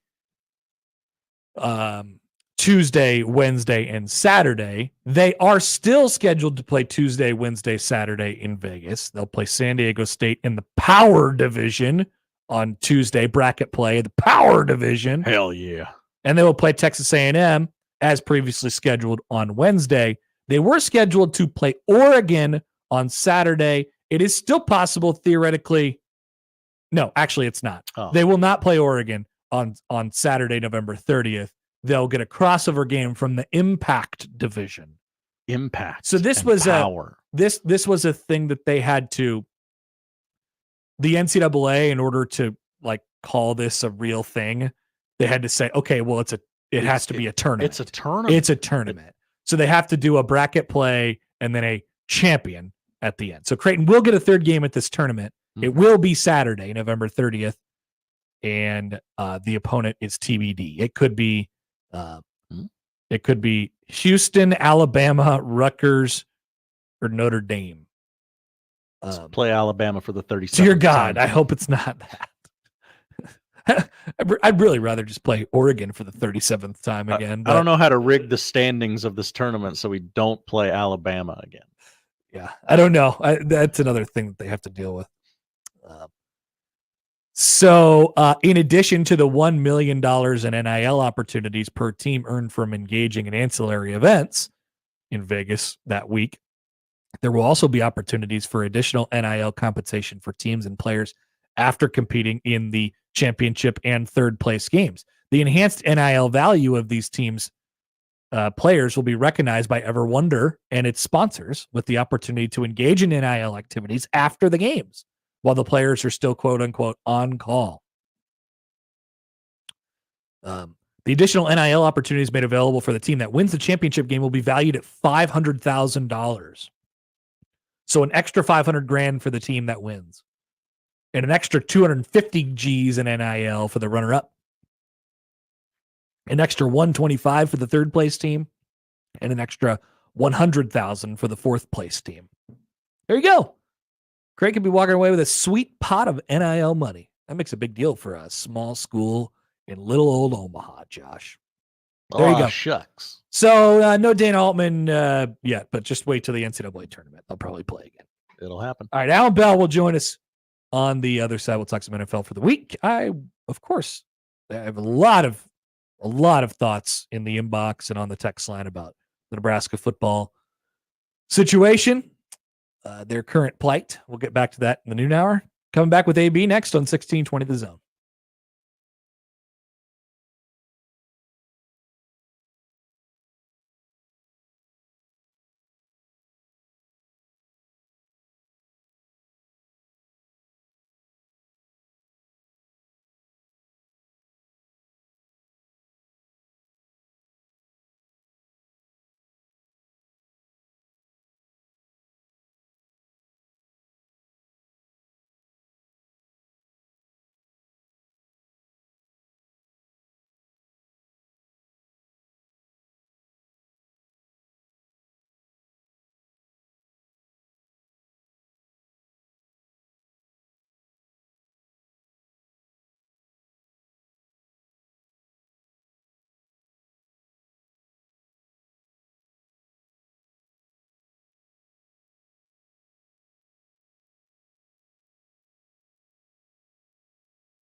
Here comes the money.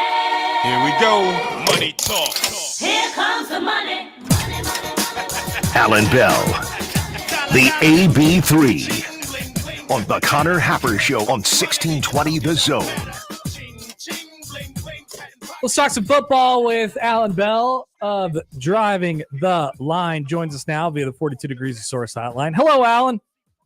Good afternoon, sir. How are we doing today? I'm good. As a Titans fan and a recovering Derrick Henry-aholic, how do you feel as he runs down the sidelines for the Baltimore Ravens and really still maintains his position as one of the most, if not the most dominant running back in the NFL? Yeah, it's fantastic watching your ex-wife date more attractive people. They've got a better job than you and they make more money. No, man, look, I'll say this. I can confidently speak for everyone in the state of Tennessee. We're all happy for Derrick. He didn't, the reason that he didn't get traded last season and just let him walk was that he could choose a place for him to go. It was out of respect, right? So it was kind of like, this is the Titanic, and we're going to give you the first boat out of here. Yeah. Get out, buddy. Save yourself, man. He's a great dude, man. Happy for him. I wanted to check in on your Vols as well. Yeah. I saw a bunch of I saw the people celebrating as the players were allowing fans that ran onto the field to steal their helmets. I saw a couple of those videos. I thought that was great. Beating Alabama is always good, even though maybe they're not the Alabama we once knew. No. I mean, that was the worst Alabama team that I've seen in a long time, right? And, Tennessee's good at giving heart attacks. I don't know what we're doing. Apparently, we're just not going to score in the first half of games this year, which is fine, but it's just odd. It's just odd. If I would have told you Tennessee would beat Florida and Alabama and score 0 points in the first half in both of them, yeah, you'd have thought that I was using illicit drugs or something. It doesn't make any sense, man. But a win's a win, buddy. I'll take it. Yeah, you do. You do take the wins over Alabama. That's for sure. All right. Also, I was going to ask you about this. Maybe I've asked you about this before. Monday night doubleheaders, especially when the second game is on ESPN Plus and it's not it's not the easiest thing to double screen or have up at the same time as the other game. What do we think of this and the setup for that? Oh, that second game was rough. I know. That one was tough. It was tough, man. But I guess you tell me if this is the right thinking. I'm always pro more football. I'm not going to complain. Sure. However, I don't know, man. I wish we had during the COVID year. Remember when we didn't have Tuesday day games? Oh yeah. Can we just bring one of those back? Don't bring the illness. I just want a Tuesday day game. It would be just kind of fun for random ones, man. Seriously, you might as well at this point. I think you might be better off doing that than, as a one-off than having these weird Monday night doubleheaders with two bad games. Yeah. I don't really get it. I can't imagine there were any ratings on that second game. It's the NFL. They're always going to do numbers, but there had to be a lot of people that just said, yeah, I'm going to bed. I found myself watching because the first game got a little lopsided. And so I flipped it over to the Manning cast, and I hadn't watched really the Manning cast this year. And they were even weird about how they might not have had access to the game. It seemed they were bringing in Scott Hansen to give them updates. It was really, really weird. The whole production from the ESPN side last night. Yeah, when Peyton and Eli don't know what to do with it, yeah, you're in trouble. I do like that Belichick has signed up for the year on this. He's fantastic, dude. Yeah. Bill Belichick analysis is very good. Much like Bill Belichick, Nick Saban. How about that? How about both those guys being incredible at television? Would have never seen that coming. Yeah, I know. Who would have thought that could have been a good thing, right? Seriously, it worked out really, really well. Okay, so we find ourselves, Allan, talking about the Chiefs every week in this segment, and they're the only undefeated team left in the NFL. Somehow, I feel like they're doing this thing where they win every week, and we've now talked about for several weeks in a row about how they just kind of have found ways to win. I feel like they just keep getting worse every week, but they keep winning every time. And they keep getting more and more injured. I don't know what to do with this Chiefs team other than just say, yeah, how do you even approach them from a betting perspective where a lot of the NFL, the NFL community gets in the prop game and stuff like that. Almost impossible to read there from an individual perspective, but from a team perspective, you could pretty much guarantee that they're going to pull out a money line win for you every week. Dude, it's crazy. Look, I mean, they're pulling out money line wins. Like they're actually covering more now spreads than they did with like their best teams. Here's the scary part, because you're right. Like every week, we're seeing like injuries or like people going down, and you look at it, you're like, well, that's not good. But they're actually getting better in terms of like they're learning new ways to win, which is frightening. This is like if you've got like a pet lion in the backyard, you're like, oh, I'm going to teach it how to hunt in a neighborhood. I'm going to teach it how to hunt. Like they're learning all kinds of new things. You're like, oh God, this is not going to be good, because now they know everything. That's the scary part, man. And they're covering spreads on the road against good teams. I feel bad for the 49ers. Like that thing might be over. Like that whole deal. That's another topic. But yeah, man, like the Chiefs, it's scary because like Patrick Mahomes is truck sticking people now. Like it's crazy. Like they're actually getting better when it feels like they're getting worse. It's not that. Choose your favorite NFC North team, which is now, it's pretty, it's definitely like the best division in football. Oh yeah. Yeah. So, you give a little edge to Detroit or Detroit, Minnesota, Green Bay. Like, how do you tier, or, throw the Bears in there too. How do you kind of tier that division out? Yeah, that's a brutal question, man, because look, like, I feel like the Lions are the most complete team, but the Packers are too, right? And then it's like, and I'm certainly not throwing Minnesota out. All right, I'm going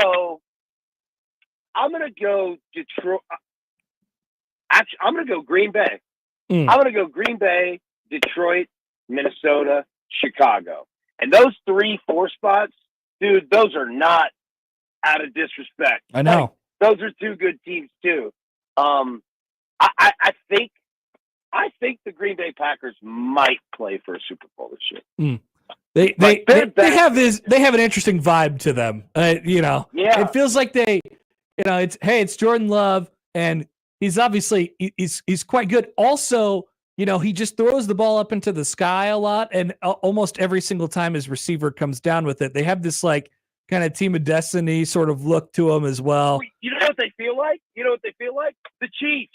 Like that's what, like, they'll go out and you're like, somebody was asking me on our show on Sunday, they're like, are we going to bet Patrick Mahomes to throw an interception? I was like, yes, he throws an interception every week, and they win every week. I was like, so does Jordan Love. Like, the Packers are like turning into like the baby Chiefs, and I don't mean that disrespectfully to Green Bay.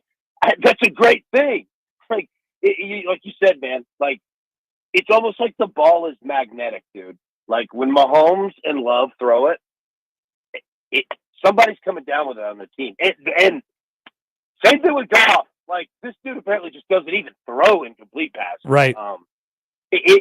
You're right. I mean, that division is insane with talent. Insane. The great news is when you bet on a quarterback to throw an interception, you also don't also have to bet on that team to lose. So you could just bet the interception and bet on the team to win. That's a great combo for the Packers and the Chiefs. It's the best, man. It's the absolute best. And I love that the three highest, like the three quarterbacks leading the NFL in interceptions are Will Levis, Patrick Mahomes, and Jordan Love. Yep. Something's missing around there on that first one. Yeah, just throw them all in a cauldron. You got Bo Nix in there too. He's throwing interceptions everywhere, but he's just like Patrick Mahomes in that way. It really is. Young quarterbacks should look around and say, wow, I'm not that bad. Patrick Mahomes has more interceptions than me. Will Levis needs to apparently lay off the mayonnaise. Maybe he can get better. 100%. This week we have Vikings and Rams on Thursday night. Anything you like, whether it's in that game or looking ahead at the weekend? I know we have you on Tuesday, so it's still like really early to get a grasp on what's coming up here in week 8. But Anything that sticks out to you right away? Yeah. Look, like go to that game, man. So like, I think the Vikings are going to bounce back nicely. I really trust this coaching staff, the locker room. This feels like a heavy under game. Like Minnesota's going to go out, use defense, run the football, just control the game, control the clock, get out, get a win. And that's what Los Angeles wants to do too. You know what I mean? So I think if you're doing anything, man, play that under. I think it's going to be a lot of running the football. All right, AB, happy watching and betting this week. As always, appreciate you taking the time. We'll talk to you later. Hey, appreciate you, buddy. Have a good one, man. Allan Bell of Driving the Line. You can check him out there on Twitter as well at Allan G. Bell.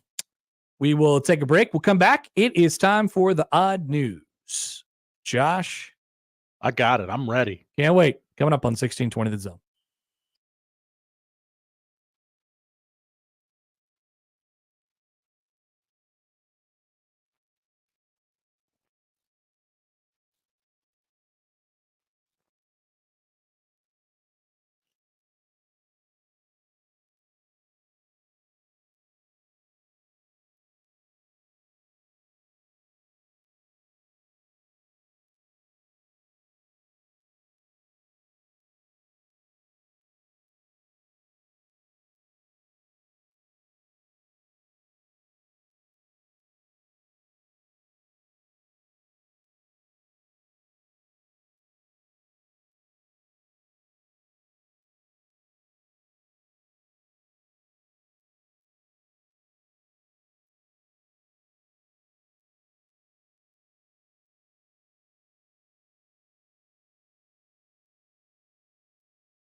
And now we've reached the point in the show where Josh Odson reads the peculiar, the bizarre, the comical, the odd news with Odd Son.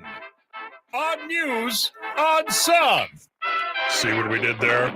The odd news with Oddson.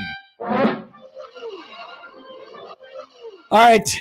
It's time for the odd news. Josh, what do we got? We have the social media posts of the stars, Connor. Oh, what are they tweeting about? Oh, do you follow Matthew McConaughey on all his social channels? I follow Matthew McConaughey on none of his social channels. Wow. You're missing out. I don't know if you... Apparently not, because you're about to tell me. A weird precedent was set on Saturday when Texas fans threw literal trash onto the field. That's right. To get a call overturned against Georgia, and it worked. Well, I guess. Yeah. Terrible precedent to set. Texas got hit with a $250,000 fine for hurling debris onto the field at DKR after a controversial pass interference call. The actor, Matthew McConaughey, who serves as the Minister of Culture, that's a literal title he has at the University of Texas. That's right. Was not happy. And he released a statement directed at the student body. I will read it in full. Pretend Matthew McConaughey is saying these words. Oh, you're not going to do an impression? Longhorn Nation, and specifically our DKR student section. MOC McConaughey coming at you here. First off, MOC. You were electric Saturday night when we hosted Georgia. Bravo. Let's continue to bring it. Even though our horns didn't get the W, you created a measurable home field advantage. But let's get real about the bottle bomb and the field glitch we had. Not cool. Bogey move. This is awesome. Yeah, that call was BS, but we're better than that. Longhorn Nation knows how to show up, show out like no other, and still keep our class. So, going forward, let's clean that kind of BS up and leave that behind us for good. We have to shake hands on that. Next up, November 9th, when the Gators come to town, let's make sure they feel the heat. Can't hear the play calls and burn their timeouts. But remember, nothing hits our field except that Texas fight. Till then, root hard and hook 'em, McConaughey. That's a great statement. I have no qualms with that. That's a great statement. That's one of the best press releases I've ever heard. If somebody was able to pull that type of like scolding a fan base off, McConaughey, I think. Definitely. Yeah. 100%. Well done by him. I was thinking, I was watching back, while I was watching the game, and then I saw some highlights yesterday, and I don't know why this thought hit me, but how many SEC fields are there, playing surfaces that are turf? Is it because Texas is one of them, and it looked odd. It just looked odd. There was an SEC game on turf, and I thought that's weird. I want to say Vanderbilt is, but Vanderbilt, it's almost like Vanderbilt isn't in the SEC sometimes. Now, no offense. Whoa. I know. Whoa. I know. They beat Alabama. Yeah, they're ranked now. That's right. They have. Don't tell Nebraska fans. They have Texas this weekend, don't they? Vandy? I think we got Vandy, Texas this weekend. Ranked on ranked. In Nash Vegas. That's right. 3:15 start. So I don't think there's too many. It's just odd. Just turf surfaces just doesn't really jive with the vibe. Mm-hmm. Matthew McConaughey should have put that in his statement. Another celebrity went to social media, this time to praise an athlete he just loves watching.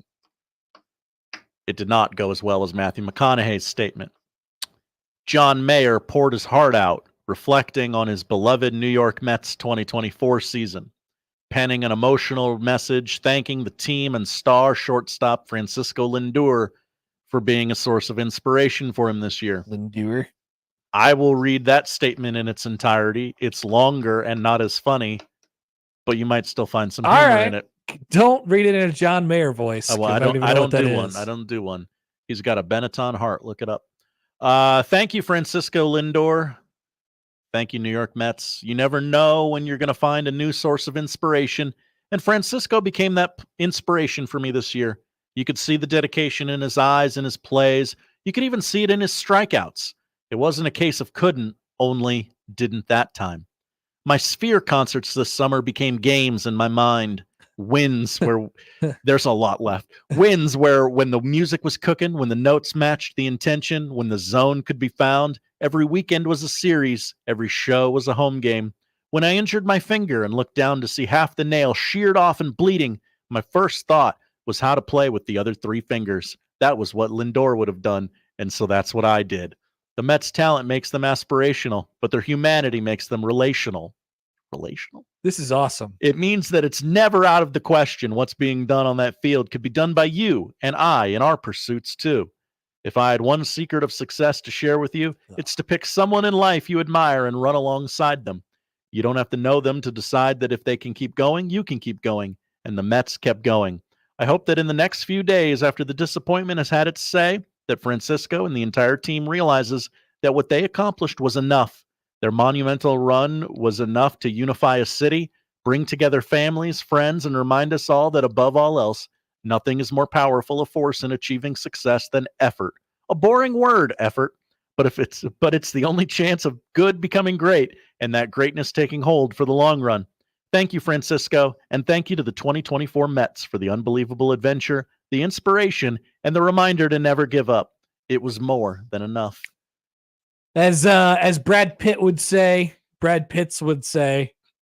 in the great movie Moneyballs, how could you not be romantic about baseball? That's what John Mayer is saying to everybody. Yeah. Thank you, John Mayer, for that statement. I appreciate that. And I'm glad that the Mets gave you a source of energy when you ripped off your fingernail at the Sphere this summer. Francisco wouldn't quit, and neither will I. That's awesome. What a weirdo. This is great. Baseball's great. John Mayer's weird. Look it up. Yeah, totally. We go to New Zealand for story number 3, Connor. I think you're really going to appreciate what this airport is doing in New Zealand. Emotional farewells are a common sight at airports, but travelers leaving the New Zealand city of, now I'm going to pronounce it the way Florida pronounces it, Dunedin. It might not be pronounced the same way in New Zealand, but here we are. Okay. A new 3-minute time limit on goodbye hugs in the airport drop-off area is intended to prevent lingering cuddles from causing traffic jams. The sign outside warns visitors to the terminal, quote, max hug time 3 minutes. Fonder farewells should head to the airport's parking lot instead. Yeah, I see, but there's just no way to enforce this. Right. Unless New Zealand has found a way to enforce this. The cuddle cap was imposed in September to keep things moving smoothly. Is there a hug czar? Like who's standing out there is like, your time's question. up. That's what I'm looking for. In my experience, that's not usually the problem at the airport. It's more of like a space, which is hoped to be solved by our brand new airport. Big airport coming up in just a couple years. Thank you, Don Bacon. Yes, and all that were involved in that process. No, like it's just expected. And if you're doing it right, you're not there long enough to actually see one of these encounters through, right? I'm not like, you're not sitting at the door of the airport with your timer out, checking how long other people's encounter. Like, focus on yourself. Yeah. Do your role. Get in, get out in a reasonable manner. I don't think there has to be a time limit. I actually don't appreciate this. Okay, I'm sorry. I love the thought of the airport and its traffic and all the logistics that go into that. That's where I was at when I love that, but I don't think this is necessary. Is a moving sidewalk a ride or a sidewalk to you? Well, it can be both. It sure can. It can be a ride if it's if nobody else is on it. Okay. If it's actually being used, then it's time to leave. Thanks, Josh. Thank you, Connor. That's the odd news. We'll be back with the noon hour, more Husker football talk on the other side. NFL reaction, overreaction coming up as well on 1620 The Zone.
Let's get back to the Connor Happer Show on 1620 The Zone.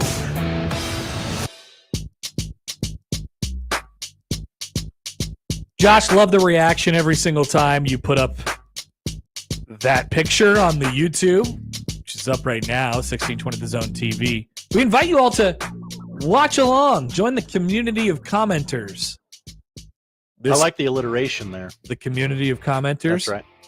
Probably could have a name that rolls off the tongue a little bit better, but yeah, we like alliteration in radio.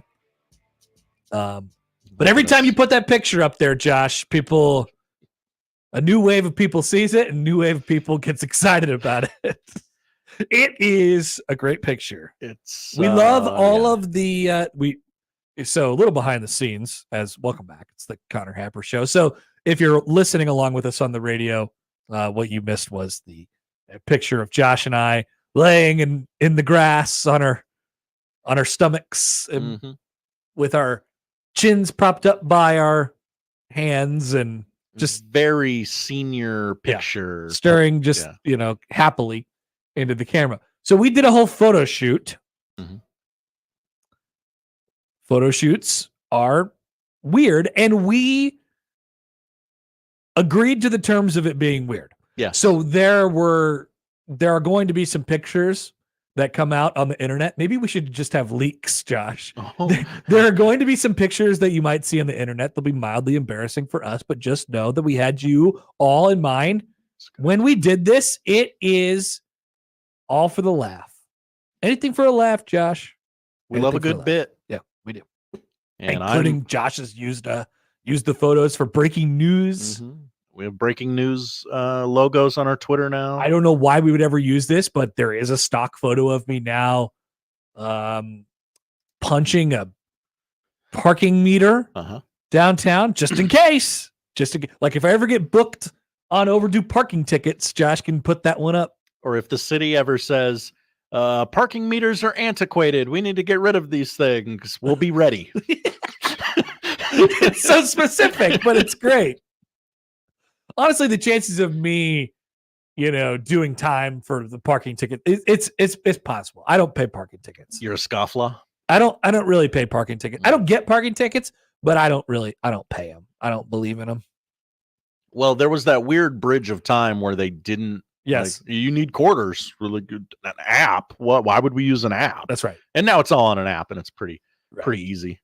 But usually, if you if you get a ticket in a new place for the first time, or you get a new car, if you get a new car, you get a new lease on life. If you go to a new place, they give you a warning the first time around, so you take the warning. Okay, can't go back to that spot ever again. Right. So there's ways around it. All right, so we got some tweets from before, some correspondences from before regarding Husker football and their mental problems, man. Yeah, you got mental problems, man. So you're gonna have to help me pronounce this. Edward. Let me go syllable by syllable here. Schlichterwitz Tinowachowski. How's that? Schlichterwitz and see, that's where it gets hard right there. Schlichterwitz and Tinowachowski. Yeah. Okay. I believe you're right. Saturday, Edward says, was a combination of Indiana playing probably their best game of the year and Nebraska coming out flat and playing their worst game. Whether they lost by 1 or they lost by 49, it's still 50. only one loss. Pump the brakes. And you is 5-2. Winning in the league is hard. He follows up and says, and it's week to week. Some days things don't go your way, and the other team's clicking on all cylinders. There is still a path to 9-3, but also a path to 5-7. Take it week by week and don't let one game define the season. They'd be in the same spot if they lost by 1 to Indiana. Okay, so let's go ahead and talk about that idea first, because Rhule mentioned it yesterday. Is losing by 1 the same as losing by 49, aka 50? Is 150? No. Definitively no. Definitively no. It is not the same. Generally, I would say that yes, it doesn't matter whether you lose by 1 or 2 touchdowns. It all counts as 1 loss. That's all it counts as. Well, but you can do that. In this scenario, Not so Josh, much. well, we can do that for this. Like they are indeed 5-2. They would have been 5-2 if they lost by 1. Mhm. They're 5-2. That's right. And so everything is still on the table going forward. But if they lose by 50, you're going to think differently about the team going forward than the team that lost by 1. You can't just I'm sorry, you can't just erase it. We're Now, shell shocked. What I also don't want to do is copy and paste that performance over to the remainder of the 5 games and pretend like that's what they are. Right. Because they have proven in moments that they haven't been that. Which I guess is this what year. Edward Schlichten is asking us to do, ultimately. I agree with that. Yeah. I agree with that. But let's not do the losing by 1, losing by 50, same thing. Yeah. I just vehemently disagree with that. That might have been the poorest received of all of Matt Rhule's comments yesterday, if I'm remembering the chat. Yeah. By the way, the whole didn't see it coming thing, I don't have a problem with that. I know other people have a problem with that. I don't have a problem with that. Yeah, Do you have a problem with that?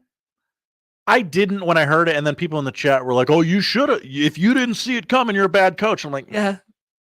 What are you supposed to do? No, I don't know that I agree with that. He said it all the whole time during the pregame. He's like, they look good. You know, everything looked like it was going to be fine. I just think we have such PTSD over other coaches, over former coaches now. Yeah, and I think that's where it came from. Is the Scott Frost of it all? Yep. He's gotten very close to saying. Actually, he's outright said it a couple of times, like best practice. You know, best practice ever, best practice of the week, and people just get freaked out when they hear that stuff. And that's not a Matt Rhule problem. That's an us problem. Yeah. So let's just be really clear about that. I have a Pavlovian response to that phrase. It's hard. So here's another topic that I wanted to get to as well. And so we'll lead into it via a text from the 402. Hi, 402. He says, or this person says, I almost think this senior group needs to move on. It seems to start there. I like them, but they've lost a lot here, and they are the quote-unquote leaders. Also think coaching changes on offense need to be made. I am concerned that Rhule is kind of at a loss.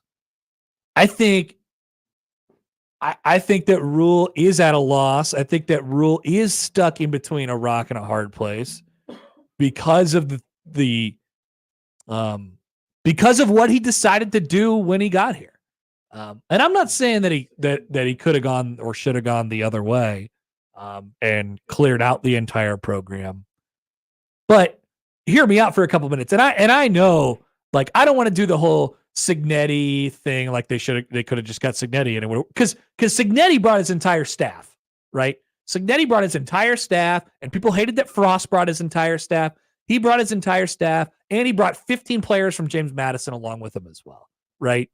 So we don't have to do the Cignetti came in and he changed everything right away and he just ripped the program clean. Like, that's not reality. But people like to frame it up that way because it seems to be like the uncommon way to build a program, right? Dion did that, though. Coach Prime, remember him? Famously. I'm a ball coach. Remember that guy? I'm a hit. See you. That guy. I'm a head coach. That's right. I like that guy. I like him. I don't have to deal with him anymore. I kind of like him. Anyway. I'm actually right with you. I don't have to deal with him anymore. That guy's kind of fun. Yeah. Surprise take of the day. Working, not Coach working. Prime. I don't know. Yeah, Coach Prime, kind of cool. I'm yeah. fine. I'm fine with that. But he tore it down, right? He said, everybody leave. And I'm bringing in all these new players, and we had to get out the stink of the losers, and we wanted to bring in our own guys. And that came with its own challenges. Continuity is a problem for that organization. They are built on 2 outstanding players and nothing else, right? They have continuity problems on the coaching staff. They have continuity problems as far as the team is concerned. It's in and out, like all of that stuff that Matt Rhule doesn't have to be concerned about. But what Matt Rhule does have to be concerned about at this stage is that he kept a whole bunch of players from a losing organization. That did happen. With that being said, they're 5-2. to the point from Edward Schlichtenberger before, like they're 5-2. It's not all bad.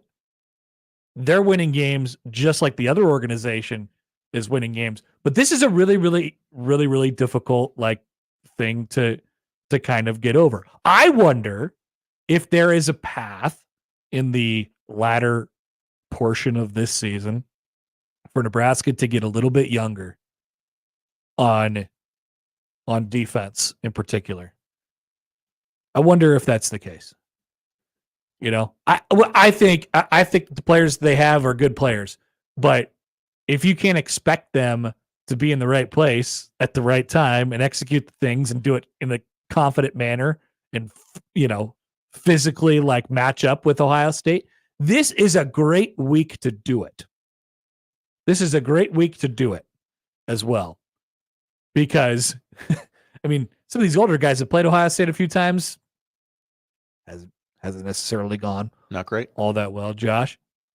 So I wonder if there's an opportunity for just some different, they've had experience before. So this will be an interesting thing in how they manage the personnel the second half of the year, because I do think a lot of the mental things,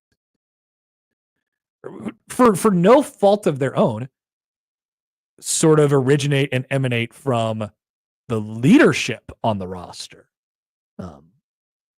simply because they've been swimming in this pool of bad vibes for 5-6 years now. It's hard.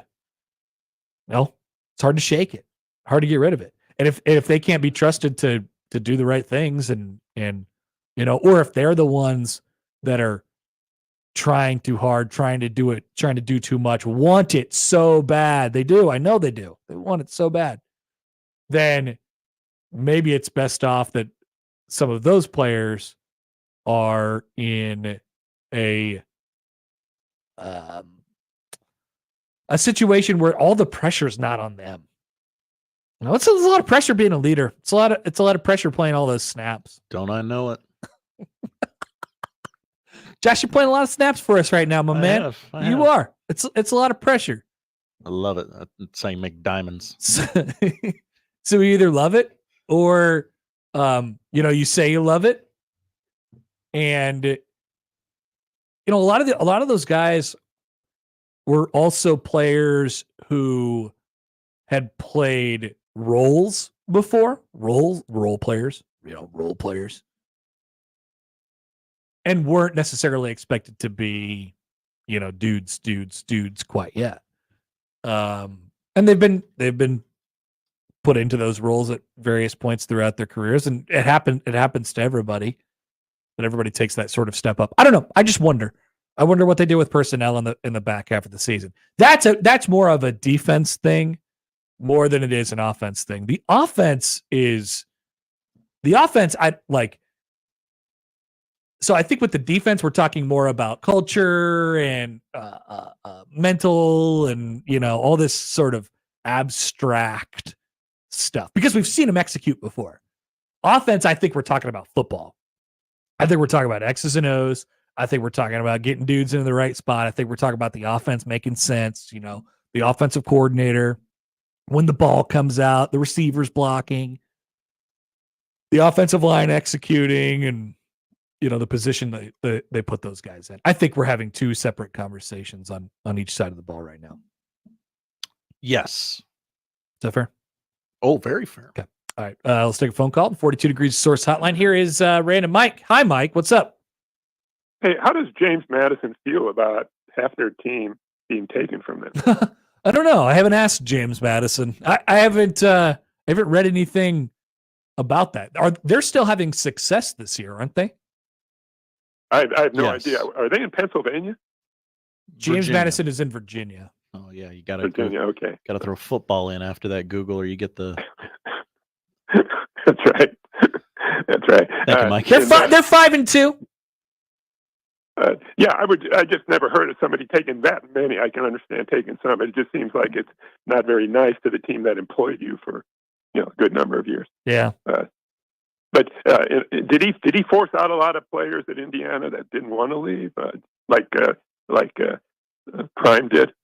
I don't know how he handled that. I don't imagine that there was probably a necessity to make guys leave, just as there wasn't at college. Because remember, they were way under scholarships in their first year. So I would imagine he kept a lot of those guys around, just with adding the leadership and the winning, the winning mindset that he got from the guys from James Madison.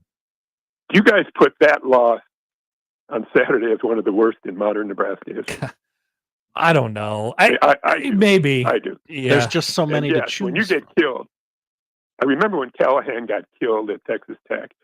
Yep. We'd never experienced anything like that. We'd done that to a number of teams, and I never gave much thought to how it affected them psychologically, the players, the coaches, the fans, and that affected me. And I know it affected a lot of people, and it was a whole new thing. Close losses are really bad. We've seen enough of them, and this was, and it was a total team loss, right? I mean, everybody played a part. Everybody was bad. And it seemed like every coach. I mean, I don't care for their coach. He seems pretty arrogant, but damn, he's good. And they seemed like they were extremely well coached. And we were just the opposite. The thing that bugs me is all the things Rhule talked about that we didn't do. Wouldn't you like to see some of the corrections being made, like in real time, like in the half that it happens, or certainly in the second half? I mean, that bothers me. And I think a lot of that is coaching too. What do you mean? Like offensive and defensive adjustments and stuff like that? Yeah, and if players are making obvious mistakes, that there are consequences. We keep hearing about the standard. And I love that. But where was the standard there? There's so many signs of not good coaching, I'm afraid, and particularly on offense. But we both agreed that the Illinois defensive performance was shocking, and it seemed like they corrected it, and we kind of expected that with the coaching staff. And here we are being shocked again by the defense. And look, I like Rhule. I think it's going to work out. But his record against good teams, rated teams, what is it now? It's 2-21, I believe. Yeah. I mean, be kind of objective. That's miserable. Yeah, he turns programs around, but to a certain point. And then when he goes to the pros, you're going against a lot of good teams. And, the people in Carolina, you ask them about Satterfield and Rhule, it's pretty unanimous. I mean, they're happy that they're gone and that they're over here. Am I being unreasonable? It just seems like they're real questions. And I think you probably agree that they're going to be coaching. There's a good chance there'll be changes in the coaching staff after the year, right? Yeah, I don't know. It really depends on how this year finishes out, I guess. Hey, but let me be positive. This is one of the worst losses ever. And I think there's a chance, a real chance, call it 10%, 5%, that we could have one of the best wins ever. Because I think there are things that can really kind of jumpstart the team. And, I've heard talk about it, and I've said it, getting our speedy guys in there more, the young guys, you're talking about young guys on defense, but, Lloyd and our great freshman from Florida, to run deep and really extend the field. And that'll put some fear into him, play Harvard more. And yes, he can throw the ball too. When he gets in there, they're going to be thinking, he's going to run option, he's going to run.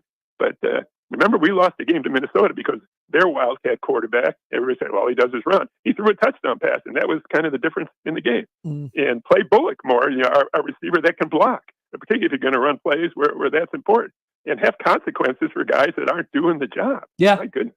Yeah, there maybe there's a reset in that category this week. So Mike, just to be clear, are you saying Nebraska beats Ohio State on Saturday? No, I did say 10%. I think it's a real chance. I think it can happen. Remember Martinez freshman year, the great Urban Meyer, fantastic coach. He had a bye week. Yep. Everybody thought he was going to kill us. Martinez had a great game. Spielman dropped a couple plays that Spielman made that cost. Played well enough to win. That would have been one of the greatest wins ever. And guess what? Urban Meyer was so impressed, he picked us to win the division the next year. Yeah. This team can play a lot better, particularly on defense, but they can make changes on offense, just a few more substitutions that can give them a boost. And in our quarterback, he might have a game like Martinez did. He's certainly capable of that. And nobody throws a deep pass better than him. Let him do it. Yeah. Thanks, Mike. Bye-bye. I didn't expect that take. Didn't expect that take. Positive Mike. Positive Mike. Positive but random. We haven't talked about Ohio State at all this week because this always happens for whatever reason when Nebraska plays Ohio State, that they're going through some sort of existential crisis. I don't know. It's true. It's traditionally existential crisis week. Mm-hmm. Nebraska's getting ready to play Ohio State. There's a big game. It's never about the game. It's always about something else. And the same goes for this week. I think they'll play well. I don't think they'll win. I think they'll play well. I think they'll lose by a significant margin, but I think they'll lose by less to what they did to Indiana this past week. I just looked it up on college football graphs, college football insiders. What are the graphs saying, Josh? They are saying Ohio State has an 82.5% chance to win the game. There you go. Mike even undershot it. Their projected score is 28-16. What is this? What graph? Collegefootballinsiders.com. All right. You can put the two teams together, match them up. It'll 28-16. Yeah. Eckle rates and I love that. RROEs, and early down EPA, DVOAs. Yeah. They have any of those? All that nerd stuff. Yeah. Okay.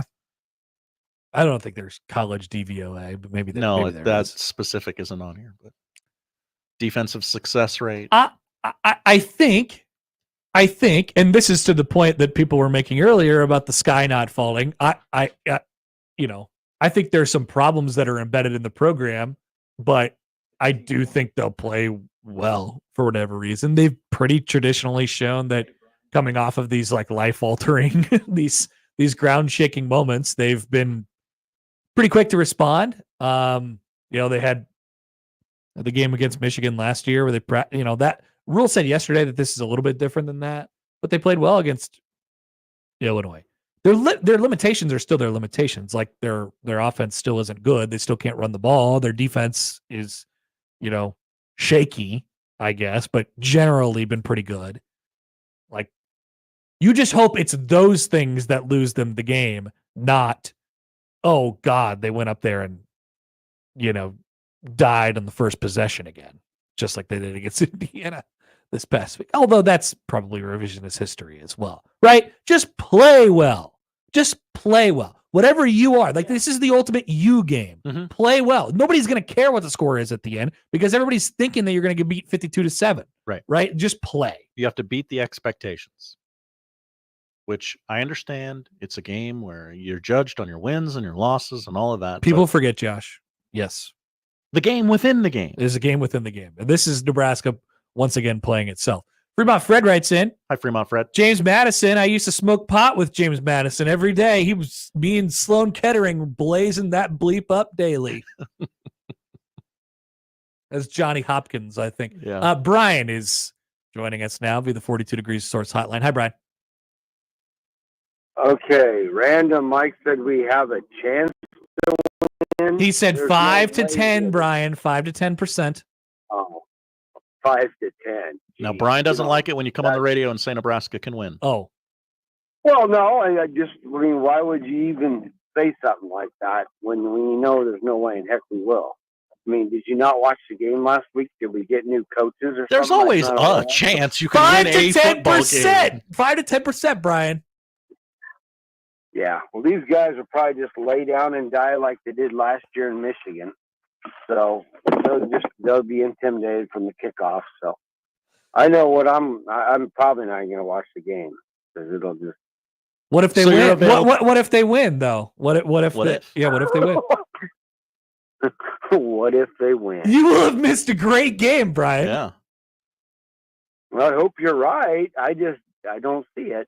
You'll never be able to forgive yourself if they win the game, and you'll be out doing something else. Okay, let me ask you one more thing, and then I'll let you go. If we played Colorado today, who are you taking? I would take Colorado today. Yeah, me too. Yeah. Okay. Thanks, Brian. Yep. Now, Brian won't be watching the game, which makes him available for your children's birthday parties, bar mitzvahs. Wait, what are you saying? Cheering up sick kids at the hospital. What are you saying? I'm saying Brian is maybe the saddest sack we have. Oh. I thought you were going to say he's a clown. No. Oh, okay. I'm saying he's the We exact don't invite opposite. clowns to birthday parties anymore. Kind of weird. You're right. Kind of creepy. He's the exact opposite of a clown. He's not fun. Not fun at parties. Sam has a few tweets for us. Hi, Sam. 5 to 10% actually feels kind of right. That'd be like a 3 against a 14 in the NCAA tournament.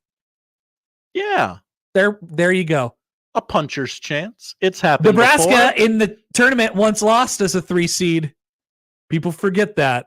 Interesting. Sam also says he's going to be so positive if they lose 28-16.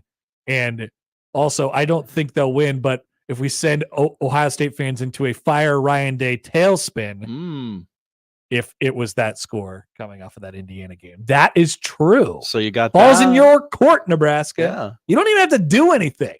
Just make it kind of close and make them have an existential freak out. They'll question everything. Yeah, that's power. See, now we're talking. That's on the line. Watch out. Because they're already coming off a loss. It'd be tough for Brian. They're already though. questioning everything. Nebraska pulls off this just absolutely shocking, game-changing win against Ohio State on Saturday. And Brian's like, I don't think so. Not for me. Untether yourself, Brian.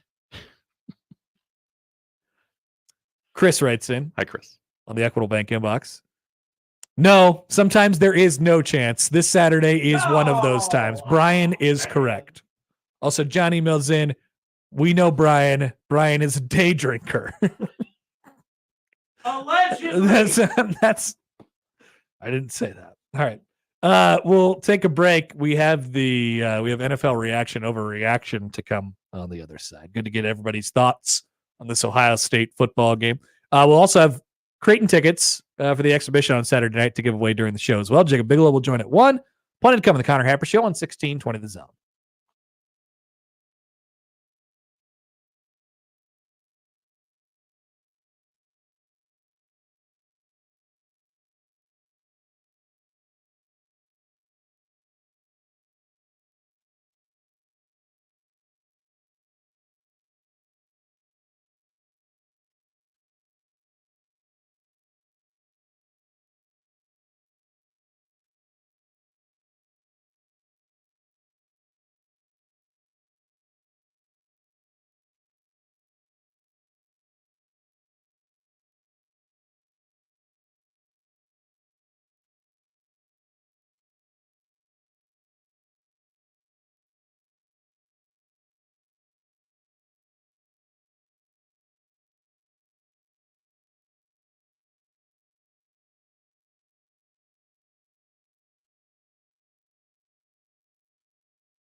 Matt tweets in.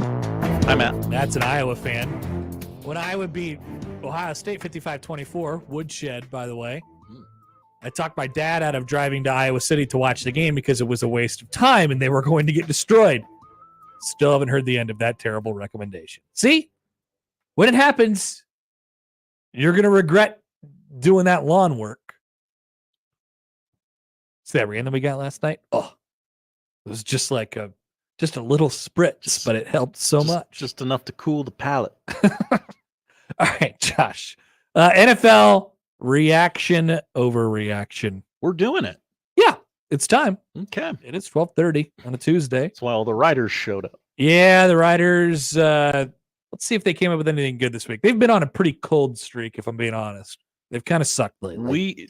Be in the spot you're supposed to be in, okay, writers, Yep. or we'll go to a youth movement. That's right. Be where your feet are. That's right. Take number 1. It was funny when Deshaun Watson tore his Achilles. That's a banger. Okay. Right out the gate. Okay, hang on. Writers. Are you asking me to laugh at a man's season ending? Career. Potentially career. He still has got a lot of cap hit on that contract, Josh. That was very recently signed. You play him or you don't, but either way, you're going to not have $70 million for the next 2 seasons. That's right. That you could use to spend on other players. Was it funny? Was it funny? No, it wasn't. Okay. I'll take the high road. Okay. That's an overreaction. It was not funny. Connor, that is a reaction. And I will tell you why. Okay, It why? is not. It is not the obvious karma of it all. It is That's what I just started thinking about the whole thing. And I'm like, wow, what a sad journey this has been. It is not the karma of it all. It is the last really like 2 or 3 weeks where the coach, who, I mean, let's wildly speculate, has been forced by ownership to get in front of a group of microphones week in and week out and go, Deshaun Watson is our quarterback. Deshaun Watson is our quarterback. Deshaun Watson is our quarterback. And then him not being able to be quarterback anymore is really pretty funny to me. The irony is what makes it funny. And then they put in Dorian Thompson-Robinson, and then he got hurt. Yes. And then it was Jameis time. And now it's Jameis time. And I love Jameis. Jameis and Miles made it really weird. If there is one great thing that we get from all of this, it's more Jameis Winston. That's right. That's He's what our I'm guy. excited about. We absolutely love Jameis. What's this Jameis? What's this little Jameis bite right here? There's a Jameis bite from Sunday in the white there. Yeah, that's the one. Do you want me to hit it? If you feel there's time. Sure, let's do it. I do not want the treatment that Deshaun Watson has received from these passionate fans. I know you love this game. When I first got here, I knew these were some amazing fans. But Deshaun was treated badly. And now he has to overcome another obstacle. So I'm going to support him. I'm going to lift him up. And I'm going to be there for him. Because I see the way he fights. I see the way that he works. And I know who he is as a person and as an NFL quarterback. Here it comes. And that's all I have to say to address him. I'm sending up my prayers. I already prayed for his leg. And I will continue. I love that guy so much. It creates a funny visual of like Jameis like kneeling down at his When at you- the end of his bed When before you bedtime. was born around water. And then that sentence just like doesn't end.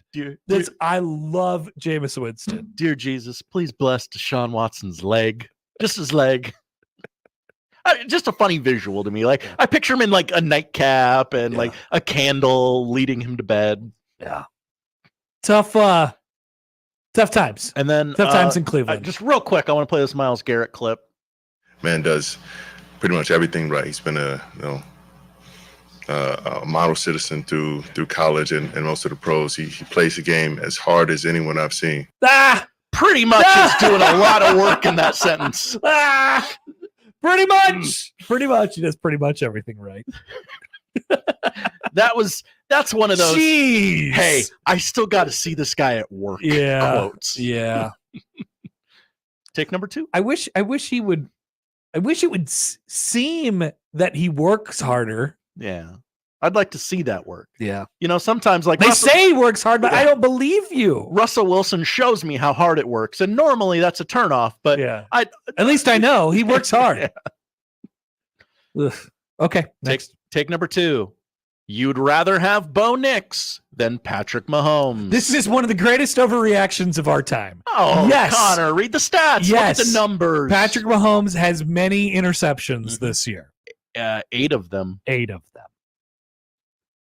That's more than 5. Don't be an idiot. That Bo Nix has. Don't be an idiot. Bo Nix, 61% completion rate, 1,246 yards, 5 touchdowns, 5 picks. He's taken 9 sacks. Patrick's taken 11. Patrick Mahomes, isn't he supposed to be fast and fleet of foot? Patrick Mahomes has taken 2 more sacks, 1 less interception, 1 more touchdown, and 100 more passing yards, and about 6% better of a completion rate. But don't be an idiot. I mean, Josh, you sent this to me, the writers, yesterday. And you were like, you should put this in here just to see if it turns out to be a conversation. Nope, canceled. Oh, Bo Nix sucks. Those Patrick numbers Mahomes are comparable. is good. Patrick Mahomes is still good, and he'll, I know 6 touchdowns and 8 interceptions is bad. It doesn't look good anyway, but the Chiefs are 6-0. He had 0 touchdown passes against the stinky 49ers. I don't know. Might be over.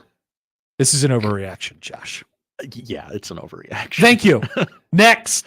What does Tua Tagovailoa have against the Guardian Cap? Interesting phrasing. Phrasing doesn't really work for the game, but so Tua was asked yesterday. It is the intention that Tua Tagovailoa returns this week. He said yesterday that he hasn't experienced concussion symptoms in several weeks, basically ever since he was injured or in the week following his concussion, his most recent concussion. I choose to believe that. And he was asked yesterday by the media if he will wear a Guardian cap, the padding that goes over the top of your helmet that you've seen the occasional NFL player wear this year, to which he quickly responded, no. Quickly, no. And then they asked the natural follow-up, which was why, and he said, personal decision, and then moved on. HIPAA. Weird. Very weird. Very, very weird. Now, there is some evidence out there to suggest that the Guardian caps don't actually do anything. That is true. But I don't really get the railing against it. I will not even try it. Yeah, I don't get. Now, from his standpoint, he's probably thinking, "Hey, look, the NFL wants me to wear a Guardian cap because now I am the image of concussion. I am Mr. Concussion. And so it would look bad for the NFL if I went out there and didn't have a Guardian cap on and got another concussion. Or had to retire because of concussion. Or had to retire. He spoke to, I'm the face of concussions yesterday. He is Mr. Concussion. Yeah. And he said, I don't like that, but it's true. I am.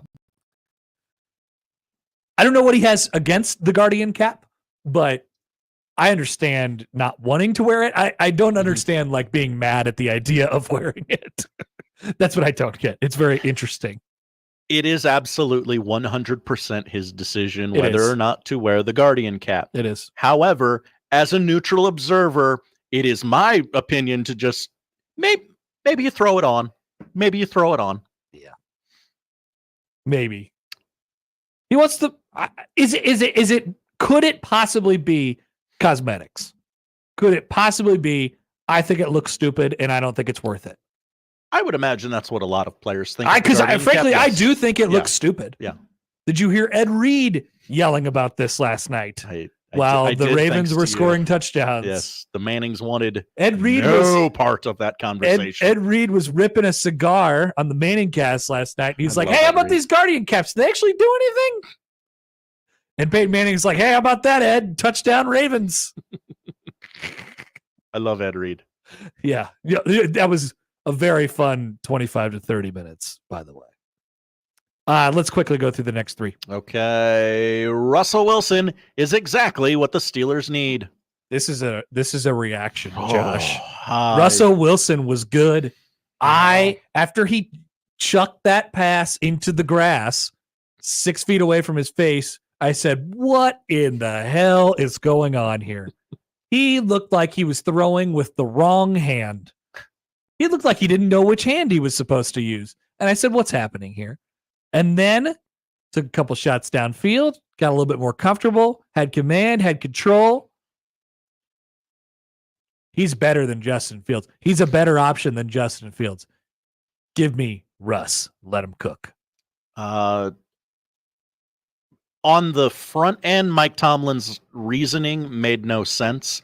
But on the back end, where he's like, I need to know which quarterback to use when we get into November and have a stretch of Ravens, Browns, Bengals, Browns. Like, I need to know. I need to know who the quarterback is. It's not always going to be pretty, but he's the better option. The Packers, not the Vikings, are the top challenger to the Lions in the NFC North. This is also an appropriate reaction. Absolutely. We have both deemed the Lions as the best team in the NFC, period. That is correct. I still agree with that. And I still think that's the case. And I believe that the Packers are the second best team. Mike Schaefer would get on the show right now and start yelling at me. I get it. I just like Packers have this weird like team of destiny thing going on right now. And it looks right with Jordan Love. Yeah. He keeps throwing balls into outer space and his receivers keep catching him. Mm-hmm. It's working. And he won the duel with Stroud on Sunday. And I think the Packers are a pretty complete team at the moment. Definitely. Give me them greater than the Vikings. And finally, the Saints, after starting 2-0, are headed toward a complete teardown and rebuild. This is also an appropriate reaction. Let me read you from Bill Barnwell's story on ESPN regarding the NFL's worst teams and their various plights. Hi, Bill. He asked which team has it worst out of the very bad teams in the NFL, some of which you'll hear their name called in our very next segment. He said, quote, I'll have to go with the Saints. While they could have competed for a playoff berth before the injuries, the defensive collapse I've witnessed over the last few weeks and the sheer amount of time it will take to return to being a cap-compliant team on a growth track is staggering. They are a couple years away from even being in position to start a multi-year rebuilding process. That is not what you want to hear. You don't hear it worded like that very often. No, they got to trade Derek Carr. They have to do something. But get rid of Kamara. But all this stuff doesn't start until the end of the year. Their defense has completely imploded on them over the last few weeks after they had a really nice start to their season. Tough look for the Cowboys, I'll say. Tough look for the Cowboys. Who were destroyed by this team a mere month ago. That's NFL reaction overreaction. Thank you, Riders. Thank you, Riders. You kind of brought it today. Yeah, that was a good batch. Nice job. Some controversial takes. Yeah.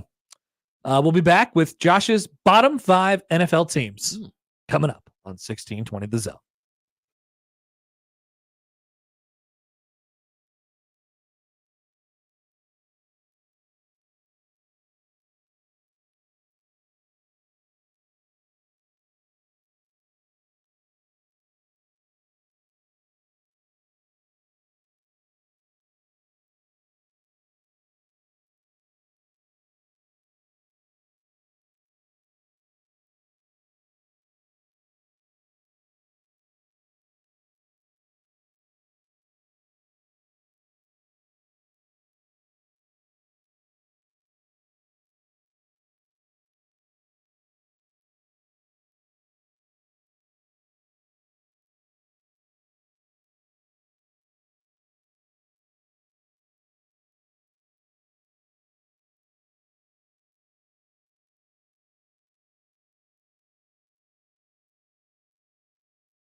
Oh, Josh, there are some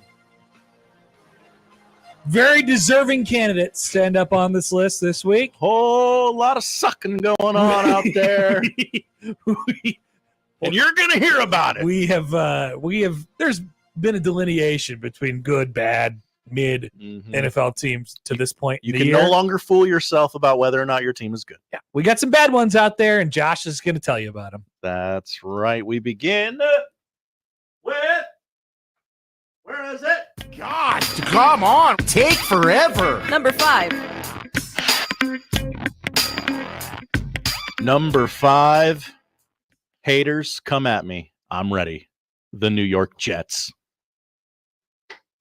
Hey. I was told this was a Super Bowl caliber team. Oh, yeah, no, they're good. They're good. Oh, turns out you have a statue at quarterback who, I don't, call me crazy, kind of doesn't seem like he likes football. Kind of seems like he doesn't want to do this ever again. Yeah. They are, here's the problem with the Jets. They are still like all in, right? They just traded for Devontae Adams. Yeah, they got the guy back with the contract and the Harrisoning of it all. I don't know his name.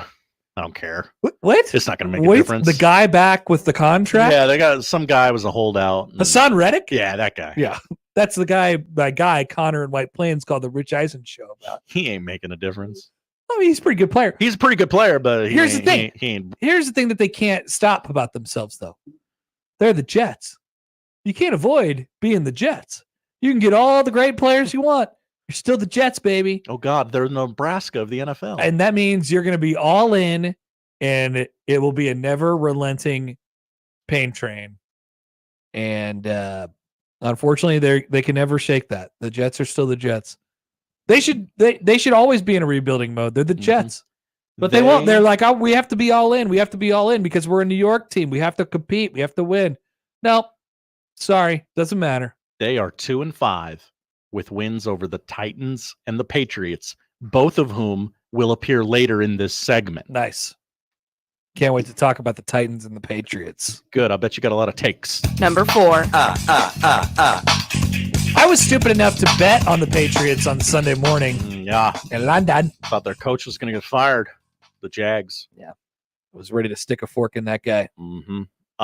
We go to the Carolina Panthers memorial spot on this list. Much higher than normal. So the Carolina Panthers occupy the Carolina Panthers memorial spot on the list? Wherever they are is the Carolina Panthers memorial spot. Gotcha. Oh, yeah. I mean, they could be... I have a bit of Panthers fatigue, right? Like they could be number one every week. They could win the MVP every year. I tend to move them around because of that exact reason. Let me tell you this, Josh. Maybe this will move them off the list. Off the list entirely? The Panthers still, and this is why I have an attraction to them. One of the best jerseys in the NFL. They look good. Great jerseys. They look great. Those blue pants with the blue socks. They're clean. Yeah, nice helmet. Go Panthers. Did you see Steph Curry say go Panthers last night? Oh, no. He did an interview with SVP at halftime. I think it was at halftime of the first game. And he ended the interview by saying go Panthers. He's a Charlotte guy. Oh. And Scott Van Pelt said, good luck with that. And then they both laughed, and then it ended. Connor, the Panthers lost 40-7. I know! To the Football Commanders. They're leftovers. Yeah. Yes. I know. To Marcus Mariota. I remember. I was there. I was watching it. You were there? No, I was watching it on Red Zone. I didn't watch that. I didn't have to watch the whole thing. That game come up a lot on Red Zone? Not much. Okay. Not much. No. 3. Combination of 3 and 5. Number 3. Connor, we talked about them briefly in the last segment. They've lost 5 straight. It does not appear to be getting any better with Spencer Rattler as their quarterback. Oh, my God. It is the New Orleans Saints. This team sucks. They have a horrible, horrible defense. What a turnaround after starting 2-0 and thinking, God, I think the Saints might be a contender, guys. What's going to happen this weekend when the Saints play the Chargers, who are just obsessed with kicking field goals? Jim Harbaugh's like, as much as I could put Cameron Dicker out there, I'm going to put them out there. I'm going to score 18 points every week. Yeah. What's going to happen? Only one way to do that. The Saints defense is horrendous, and the Chargers love kicking field goals. What's going to happen in that game? I can't wait. They're going to go down at the goal line. It's going to be a lot of fun. Marquez Valdez-Scantling just agreed to a contract with the Saints? The honorary Marcus Valdez-Scantling spot on the. Okay. Yeah, no. That's a bad team. That's a very bad football team. They should consider quitting. Oh my. Quitting. Take a break and then quit. You just set the next couple of plays out there, champ. Here comes Number 2. Connor, this team is so bad, many forget they exist within the confines of the National Football League. They are the Tennessee Titans. Yeah. You don't think anything of them. You barely remember they exist. The Bills beat this team 34-10 over the weekend. Yep. They are They gave it a lot of fantasy implications for me though, so okay. I was watching. I was in tune. Titans are last in passing yards in the league, 145 of those per game. Doesn't seem like enough. I am a Tony Pollard fantasy owner, and I'm a Josh Allen fantasy owner. Okay. So this game meant a lot to me on Sunday, and Tony Pollard did not score a touchdown. Okay, well, I'm sorry. Amari Cooper did. He did. He didn't know what play it was. He just got there. Did you see that? No. So on his touchdown catch, he looked over at Keon Coleman as Josh Allen was changing the play and kind of did one of these, like, what am I supposed to do? And Keon Coleman was like, just do one of these. And then he caught it for a touchdown. And then he was asked afterwards, Keon Coleman was, hey, did you have to tell Amari Cooper the play on the play where he cut the touchdown? And he goes, no. He knew the play. No, that's weird. Weird you would ask that. No. He definitely did not know the play. He was just standing up for his vet. Good job by Keon Coleman. Love that. Good teammate. Okay. The Titans suck. Yeah, they do. No takes on them though. Maybe you have a take on this team, the worst team in the National Football League. Yeah, I'll bet you do. Make it so, number 1. Number 1. There is so many bad teams that didn't make this list. I know. But this team has the longest losing streak in the National Football League. Very competitive. Oddly competitive, yes. It's the New England Patriots, who have lost 6 games in a row. What is the total for Jets Patriots this weekend? Oh, great question. You want me to hop on that? I got you. Okay. 41.5. That seems like a big number. It seems like a Big Ten West number. Mm-hmm. We're approaching Big Ten West territory. Now, I believe last time the Jets and the Patriots played, it was raining a lot. Oh, so it was 24-3. That was the reason why they didn't score points. Mm-hmm. Now, the Patriots this Sunday went over to jolly old England, Wembley Stadium to be exact. They beat they lost to the Jaguars, who were going to fire their coach. I know. But now they don't know what to do. I know. I really liked the Patriots to win that game, and they did not. All right, that's Josh's worst NFL teams. Coming back, we'll have Jacob Bigelow on the other side. It's the Connor Happer Show on 1620 The Zone.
up. That's the country song, right? Remember when? Thank you. Jacob Bigelow. Yeah. Whenever my open is concocted, throw that in there. He's on fire. Jacob Bigelow, Huskers Illustrated, on the Connor Happer Show, on 1620. The Zone. Shakalaka! All right, Exhibition Bigelow. There's so many exhibition games to watch this weekend. How many streams of exhibition games will Jacob Bigelow find on the internet? Let's ask as he joins us now on the 42 Degrees of Source hotline. Hi, Jacob. Hello, Happer. How are you? Good. Are you ready for exhibition weekend? I guess I hadn't looked at the calendar yet, aside from... Did you not know? Oh, there's so many exhibitions. I'll be in attendance for the 2 local ones this weekend, but I had not looked at the calendar for any taking place elsewhere. Well, I guess I don't know what's happening elsewhere. I'm just referring to our local basketball, kind of sphere that we live in, and they're both happening this weekend, Creighton and Nebraska. Indeed, yeah, and I will be in the building for both. So I clearly have my priorities in order as we inch closer and closer to the actual start of basketball. But yeah, no, I'll be in the building for both, and looking forward to it. Pop quiz: who's Nebraska play? Grand Valley State. Pop quiz Lakers. round 2. What state is that in? That is in Michigan, I believe. And that sounds right. Yeah, I believe my D2, my minimal D2 knowledge, but I know their head coach is a former Fred assistant at Iowa State, so that's the connection between the two. And I believe they're the Lakers, the Grand Valley State Lakers, if I remember right. Nebraska's playing the Lakers on Sunday. Yep. Awesome. Yep. That's pretty cool. Anyway, so yeah, it's exhibition time over the weekend for these teams. By the way, have you heard anything about how the secret scrimmage went for Nebraska basketball?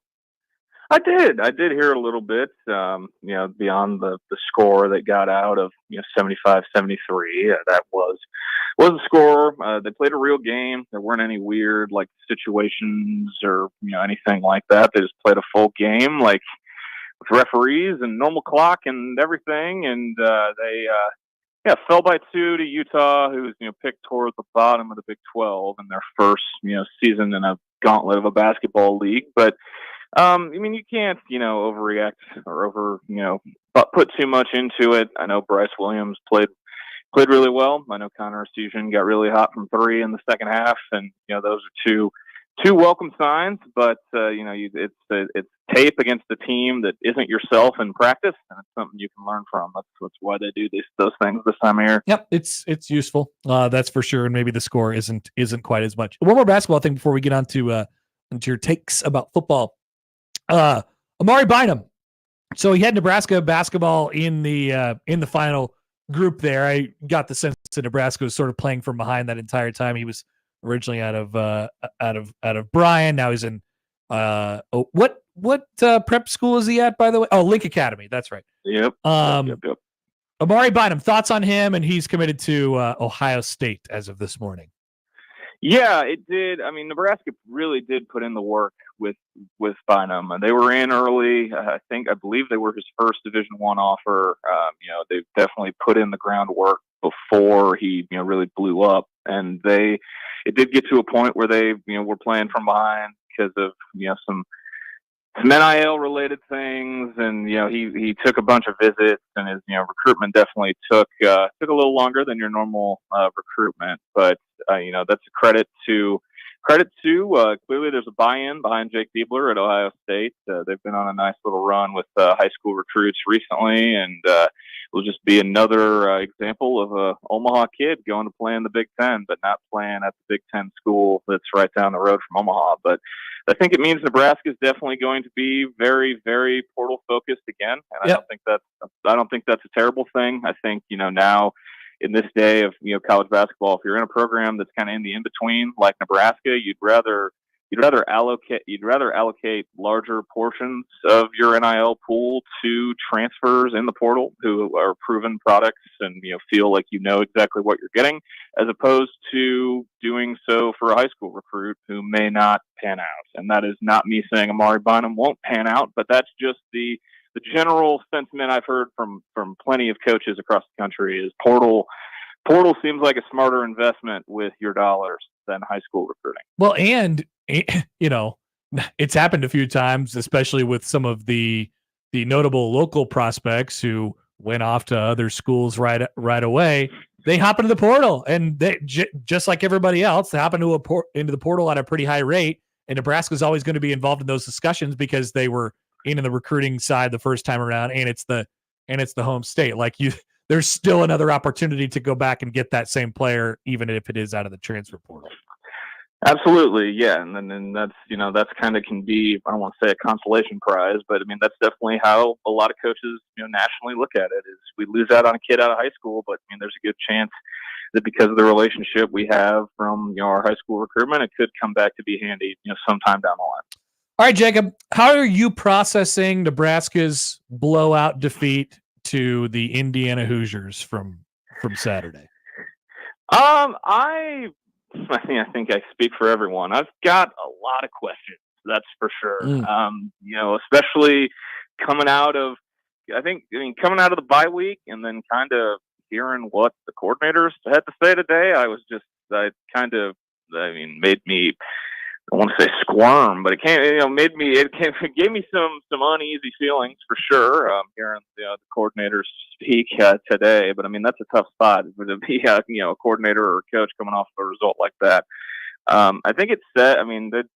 You gotta, it's definitely a come to Jesus, look in the mirror type of result. I'm not even just talking about the score. I'm just talking about how it looked. If you are watching the TV copy and they take out the scorebook, just the way it looked is eye opening and and it isn't pretty. And then you look at the score and that's just insult to injury. But there's definitely a lot of questions for me, and they're on both sides of the ball for sure.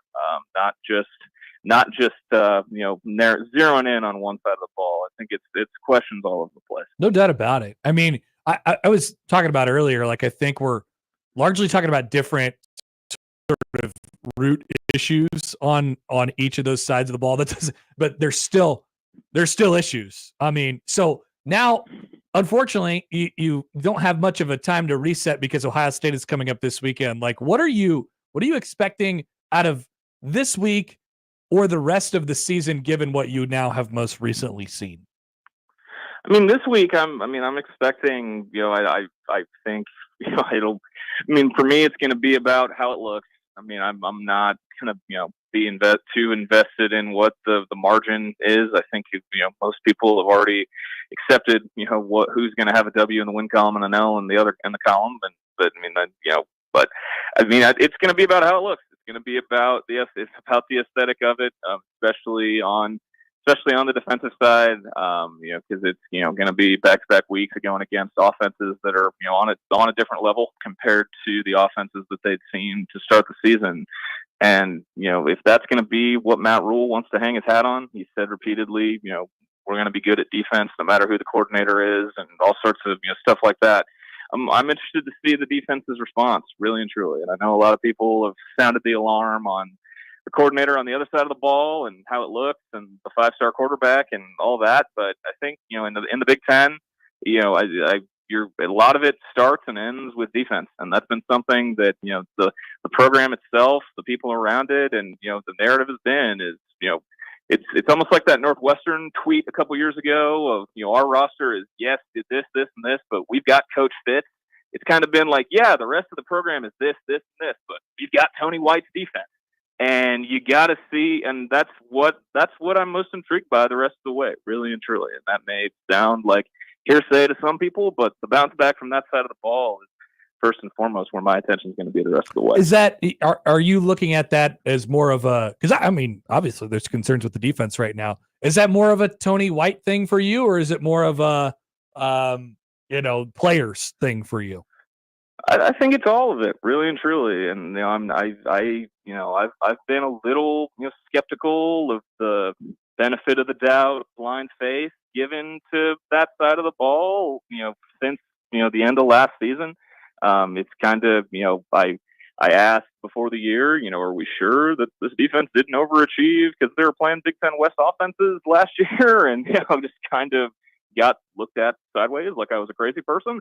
But I think it's a top to bottom thing. I mean, you've got, you've played 2 games against, better Big Ten teams, and you're, the guys on that side of the ball that you think are your proven commodities have been no-shows.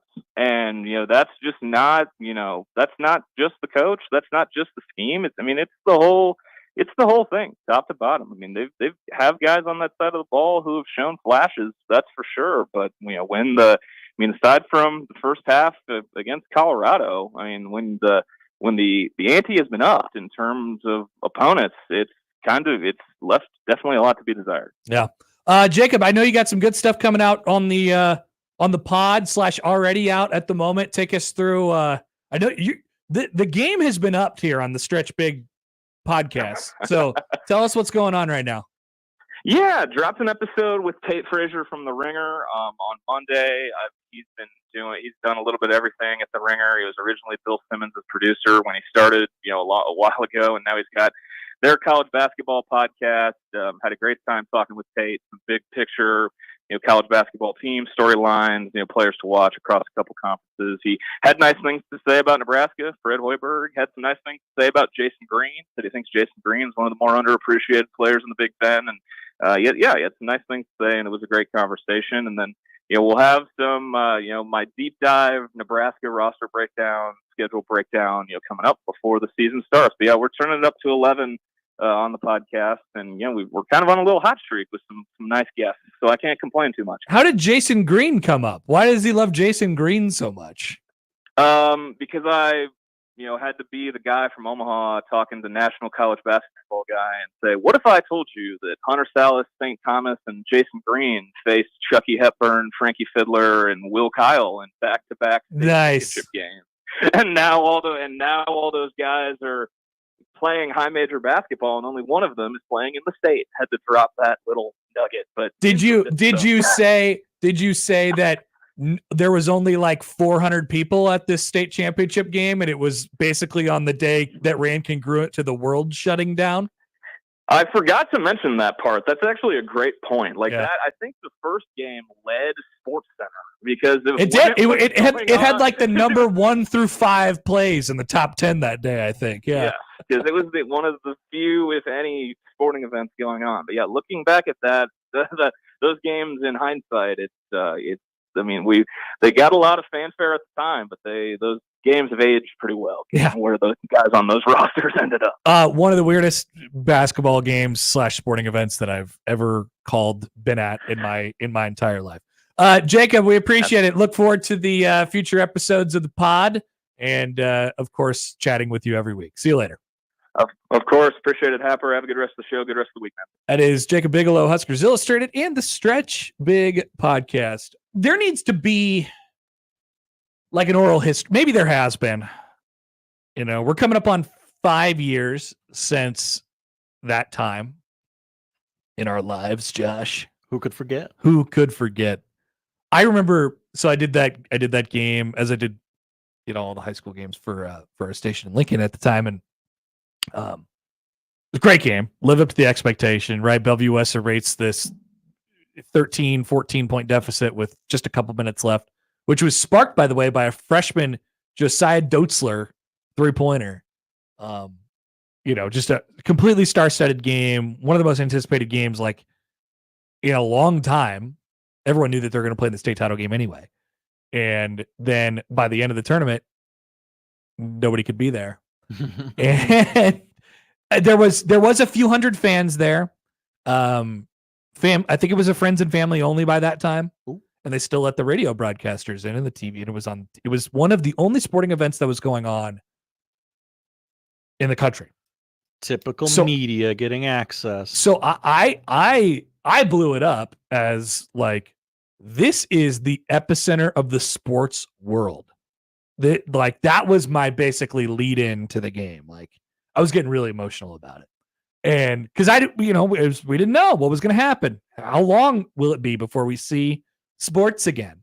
Though all of those thoughts were starting to sort of crystallize at that point. What a game! There needs to be a book or an oral history about that. I think you're the perfect person to write that book. Well, I can't write, so have a ghostwriter. I am illiterate. I'm like Tyler Kolick. Can't read, can't write. Nah. All right. Speaking of basketball, Jacob's perfect lead in for this. We have tickets to Creighton and Purdue on Saturday night, a 4-pack, and they'll play each other for a good cause to kick off the 2024-2025 season. Here's what we're going to do. So yesterday I had you guess, you had to give me one of the top 10 scorers in Creighton history that wasn't Doug McDermott. That's right. The winner gave me Kyle Korver. Okay. All right. So now you got to give me one of the top 10 scorers in Creighton history that isn't Doug McDermott or Kyle Korver. Okay. The one of the other 8. One of the other 8. One of the other 8. And we're going to do this actually live on the air this time. So call in. No order. Don't wait. 402-951-1620. Call right now. We're going to take your call on the air coming back after the break. And if you give me one of the top 10 scorers in Creighton history, you'll win a 4-pack of tickets to the Creighton and Purdue game on Saturday night. We still have a few more things to cover as well on the show. Call right now, 402-951-1620. Once again, we can get you into Creighton and Purdue on Saturday night. 4-pack of tickets. That game starts at 7 o'clock at the CHI Health Center. Back after this on 1620 The Zone.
All right, welcome back. Connor Happer, Josh Odson with you on the Connor Happer Show on 1620 The Zone and on 1620thezone.com. Creighton and Purdue on Saturday night at the J.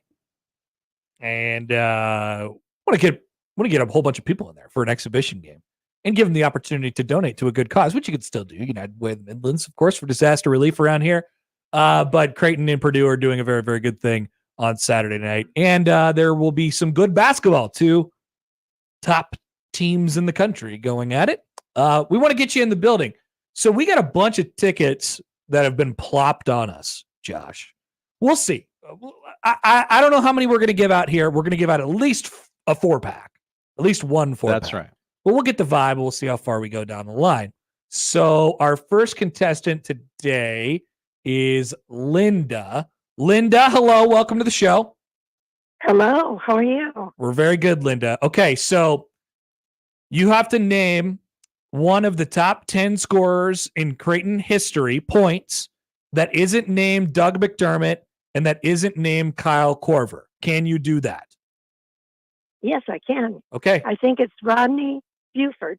Rodney Buford is number 2 all time. Linda. Yes. That's a winner. That's a winner. She's going. All right. So Linda, oh wow, we got music behind. Linda, just hang on for a second. We're gonna keep going down the line here. Just hang on. Josh will get your information here in just a moment. So put Linda on hold there. And then we're gonna go to John. John, you got second in the line to call, so we didn't want to we felt like that was a tough break. So we're gonna let you play if you're there, which John. You're not there. Oh. Okay, so good news for other John here. Yeah, 3 people called and 2 of them were named John. John, you with us? I am with you. Okay, John, you have to name one of the top 10 scorers in Creighton history, not named Doug McDermott, not named Rodney Buford, not named Kyle Korver. Go.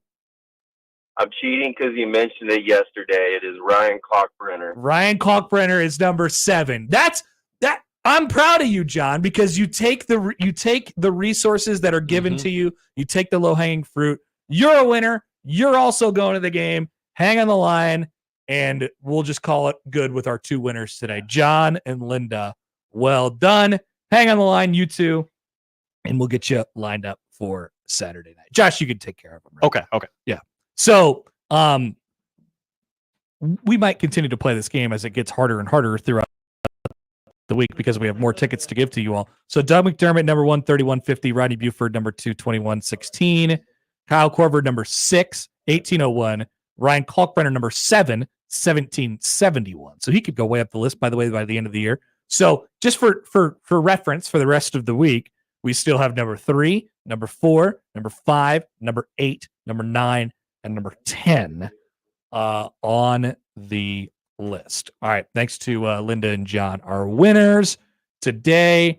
And we'll have more opportunities for you all to get in there throughout the week. By the way, speaking of basketball, real quick before we get to this football clip, which I think you guys might be interested in hearing, the NIT has announced something today.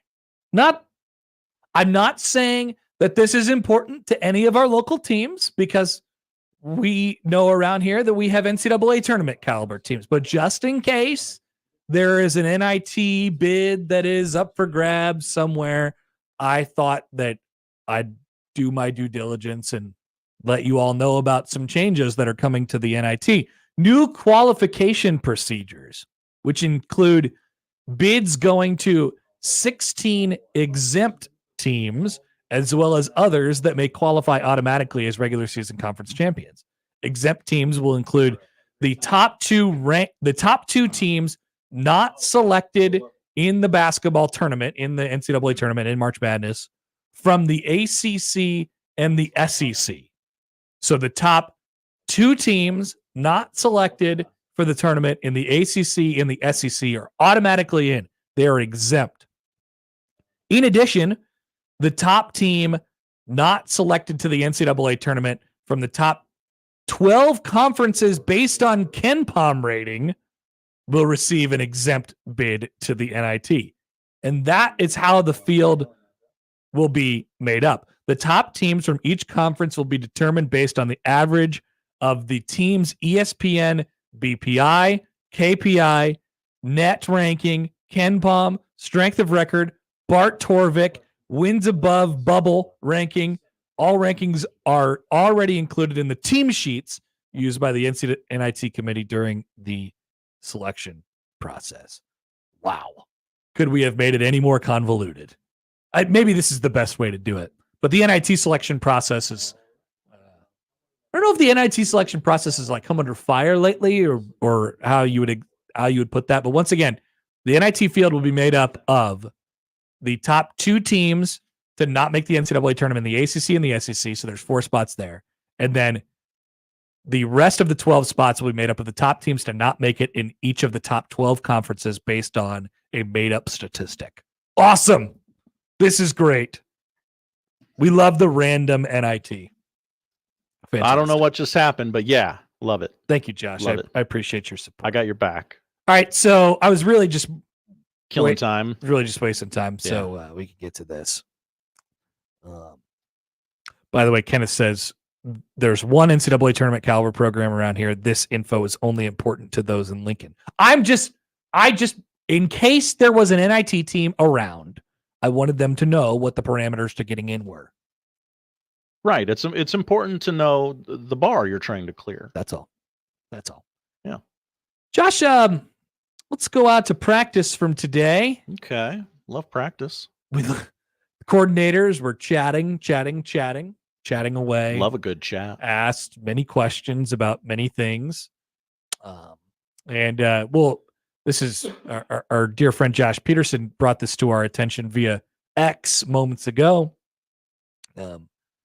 It's a question, I believe it was asked by Sam McEwen and then answered by Marcus Satterfield, who happens to be Nebraska's offensive coordinator. Uh-huh. So we're just going to play this. You'll hear the question, then you'll hear the response afterwards. Josh, go ahead. Marcus, as a play caller, what's that target number for yards per play that you would aim for? That's within reason. That's a good play. Or it's between 4 and 6. I don't know I honestly don't even know what leads the country in yards per play. What would be a top yards per play? You guys are at 5.5 right now. That's why I asked. Yeah, it's a great question. You stopped me. I don't want to lie to you. I don't know what's leading the country, but I want it to be a little bit more than what it is now, for sure. Okay. So that was Kevin Suits, by the way, who was asking that question. Where would you like to start on that question and answer? So the question was regarding yards per play. That's right. Yards per play. All right. So according to the statistic that I have, Nebraska is currently ranked 95th in the country. Okay. 5 yards per play. 5 flat. 5 flat, not 5.5. Or people are saying 5. Am I looking at the wrong thing? College football Entirely team possible. yards per play. That could be anything. Is that wrong? Is yards per play? Yards per play. All right. College football team yards per play. Nebraska currently 5 flat. 95th in the country. Not very good. The offensive coordinator said he just, I think the problem here is that he did not seem to have much of a barometer to go off of. Right. So then at the end he said, well, whatever we are right now, better than that. More. Which okay. All right. If you feel in the moment, I have been found out. Yeah. Yes, that is the correct thing to say. Yeah. It doesn't even bother me that he didn't know. Why don't you play it again? Okay. Why don't you play it again, Josh? All right. This is Nebraska's offensive coordinator. Marcus, as a play caller, what's that target number for yards per play that you would aim for? That's within reason. That's a good play. Or it's between 4 and 6. I don't know I honestly don't even know what leads the country in yards per play. What would be a top yards per play? You guys are at 5.5 right now. That's why I asked. Yeah, it's a great question. You stopped me. I don't want to lie to you. I don't know what's leading the country, but I want it to be a little bit more than what it is now, for sure. 7.9 leads the country. Wow. That's Miami. Okay. Yards per play. 7.9 leads the country. Nebraska had 5 flat, 95th in the country. You want 4 yards per play would be better than all but 2 teams in America. Yeah, that's 4 yards per play is bad. 6 yards per play is about top 35. And that's where I come down on this. I don't need him to know who's leading the country. I know. I don't need him to know what number, but I need him to know what's good and what's not good. I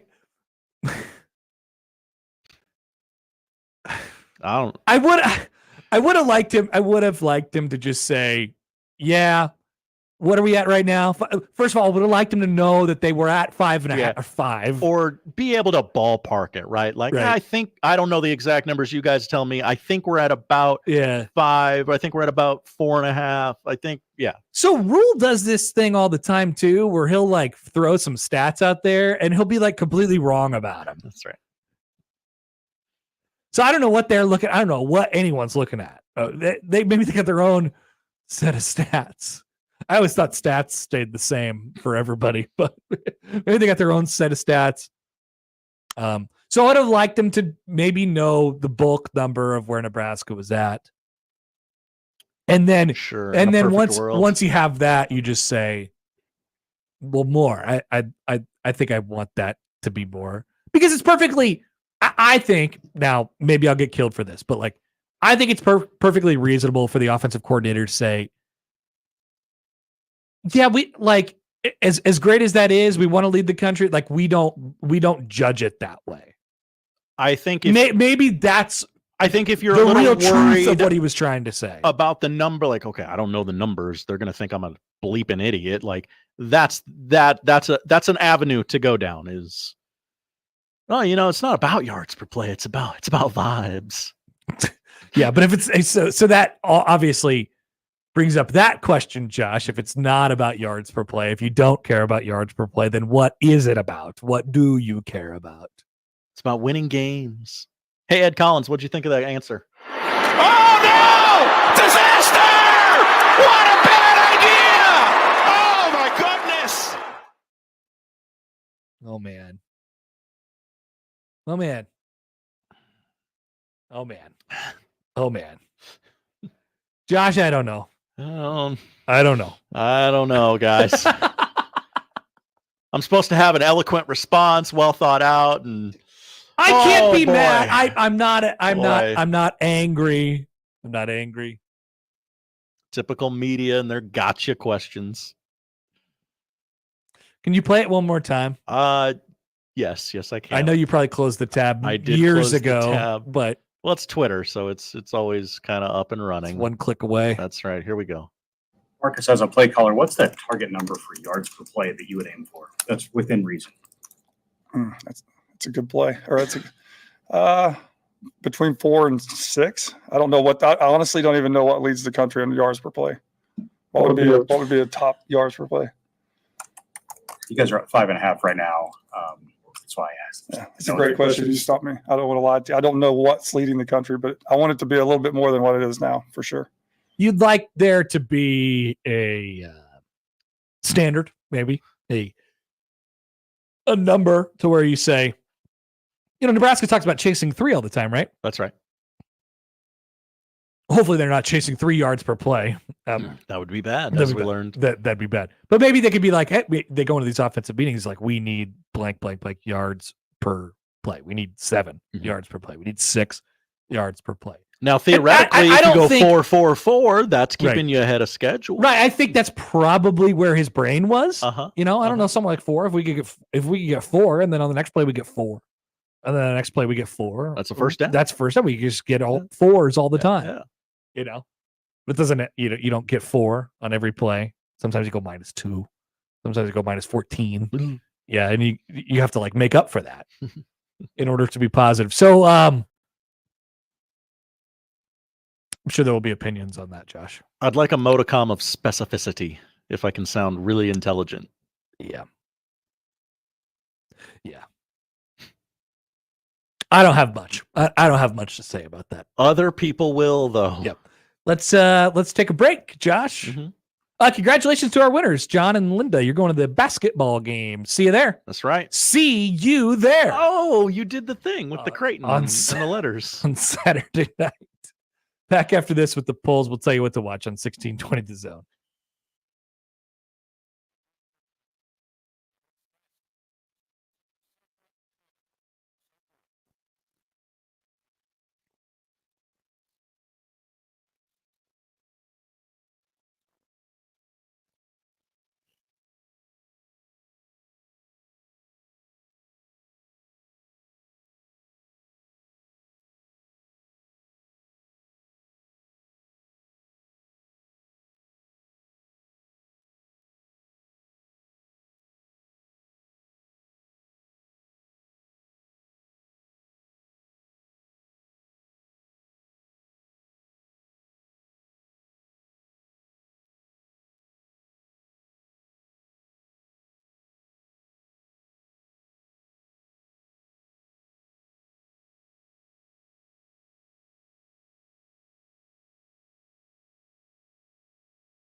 I got a text here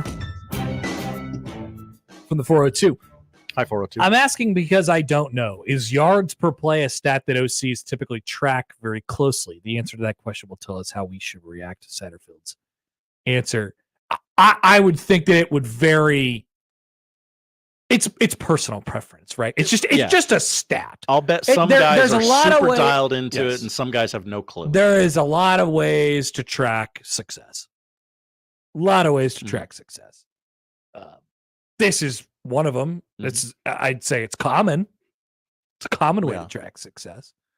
But I think to what you said, Josh, it's like he's thinking 4 yards per play. If we get 4 yards per play, then we're going to be in good shape. Like literally the play, not 4 yards per play over 700 plays. Just let's one play get 4 yards. So is it a crime? No. But you should probably know where you're at. If you're mad at him and you hear that clip, you might be even more mad. I would guess that I would guess that you probably would be. Yeah. Josh, let's go over to the polls at Happer Show on the JTech Construction Zone Twitter feed. About that. What's going on over there, Josh? Well, breaking news from a few hours ago. Oh no! It's a disaster! Oh no, there's nothing there! Oh no! Disaster! What a bad idea! No polls! Oh my goodness! No polls. Just really didn't want to take away from the breaking news of the morning that Joel Embiid and Paul George will not play tomorrow. There were several potential poll questions throughout the show that were never posted on the internet by us. I know. And now we're just gone forever because I'm not going to go back and listen to the show be like, oh, here's a thought that maybe could have produced a poll question. No, gone. Fairy dust. That's right. Well, okay, no poll questions today. Maybe I think that's either the first or the second time in show history. Whoa. So I hope usually that try one's on your watch, buddy. Usually try and eke one out at the end just to have one. Yeah. But here we are. By the way, Drake DeGrassi tweets at us. Hi, Drake. It's a conversation he was having with the BA coaches show. He joins the morning show every Monday. Says, I'm currently at 4 out of 4 on high school OCs. I texted that gave me a 10 times better answer than what Marcus Satterfield just gave. 3 gave exact numbers. The 4th gave me what they had, but gave me a well thought out answer on why his goal shifts, which I also would have accepted from Satterfield. Look, he answered the question. So he answered the question like he was at Fan Day, and a little girl with a mini microphone came up to him and was like, "Hey, coach, how many yards per play do you know?" It's like they were asking like, "What's your favorite flavor of toothpaste?" And it's like, "Oh yeah, really interesting question." Good question.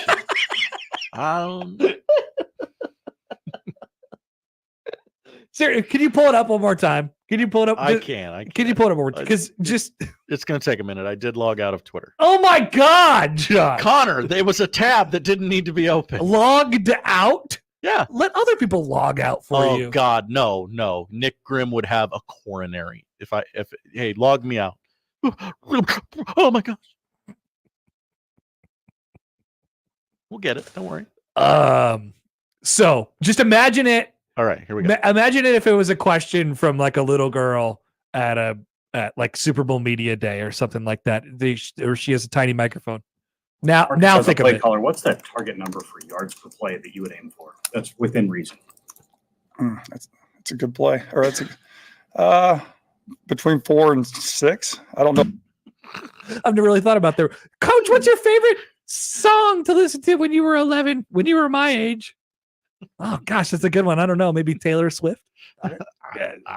REO Speedwagon. Seems like something the kids are. All right, no polls. What are we watching tonight, Josh? We are going to watch NBA. It's opening night. Did you know that it's opening night for the National Basketball Association? Yes. We talked about it earlier. Many people are injured already. Well, yeah, it's called load management. How do you get so injured without playing a single game? Who's to say? But Knicks, Celtics, 6:30 TNT. Karl Anthony Towns debut in a Knicks uniform. Boston will hold their ring ceremony at 6 o'clock. Did you remember the Boston Celtics won the world championship at the end of last season? I did. Last time on the NBA. Wolves Lakers after that, 9 o'clock on TNT. NBA debut, most likely for Bronny James. As I said earlier, both Ken Griffey Jr. and Sr. will be in attendance. Love the Griffies. That's right. College football, Sam Houston State at FIU, 6:30 on ESPNU. Hunter Watson doubtful at quarterback for Sam Houston State. That's your guy. That's my guy. He got a little dinged up in the last game. Were you reporting the last game? I saw you grab a video and you're like, he's not coming back. How did you know that?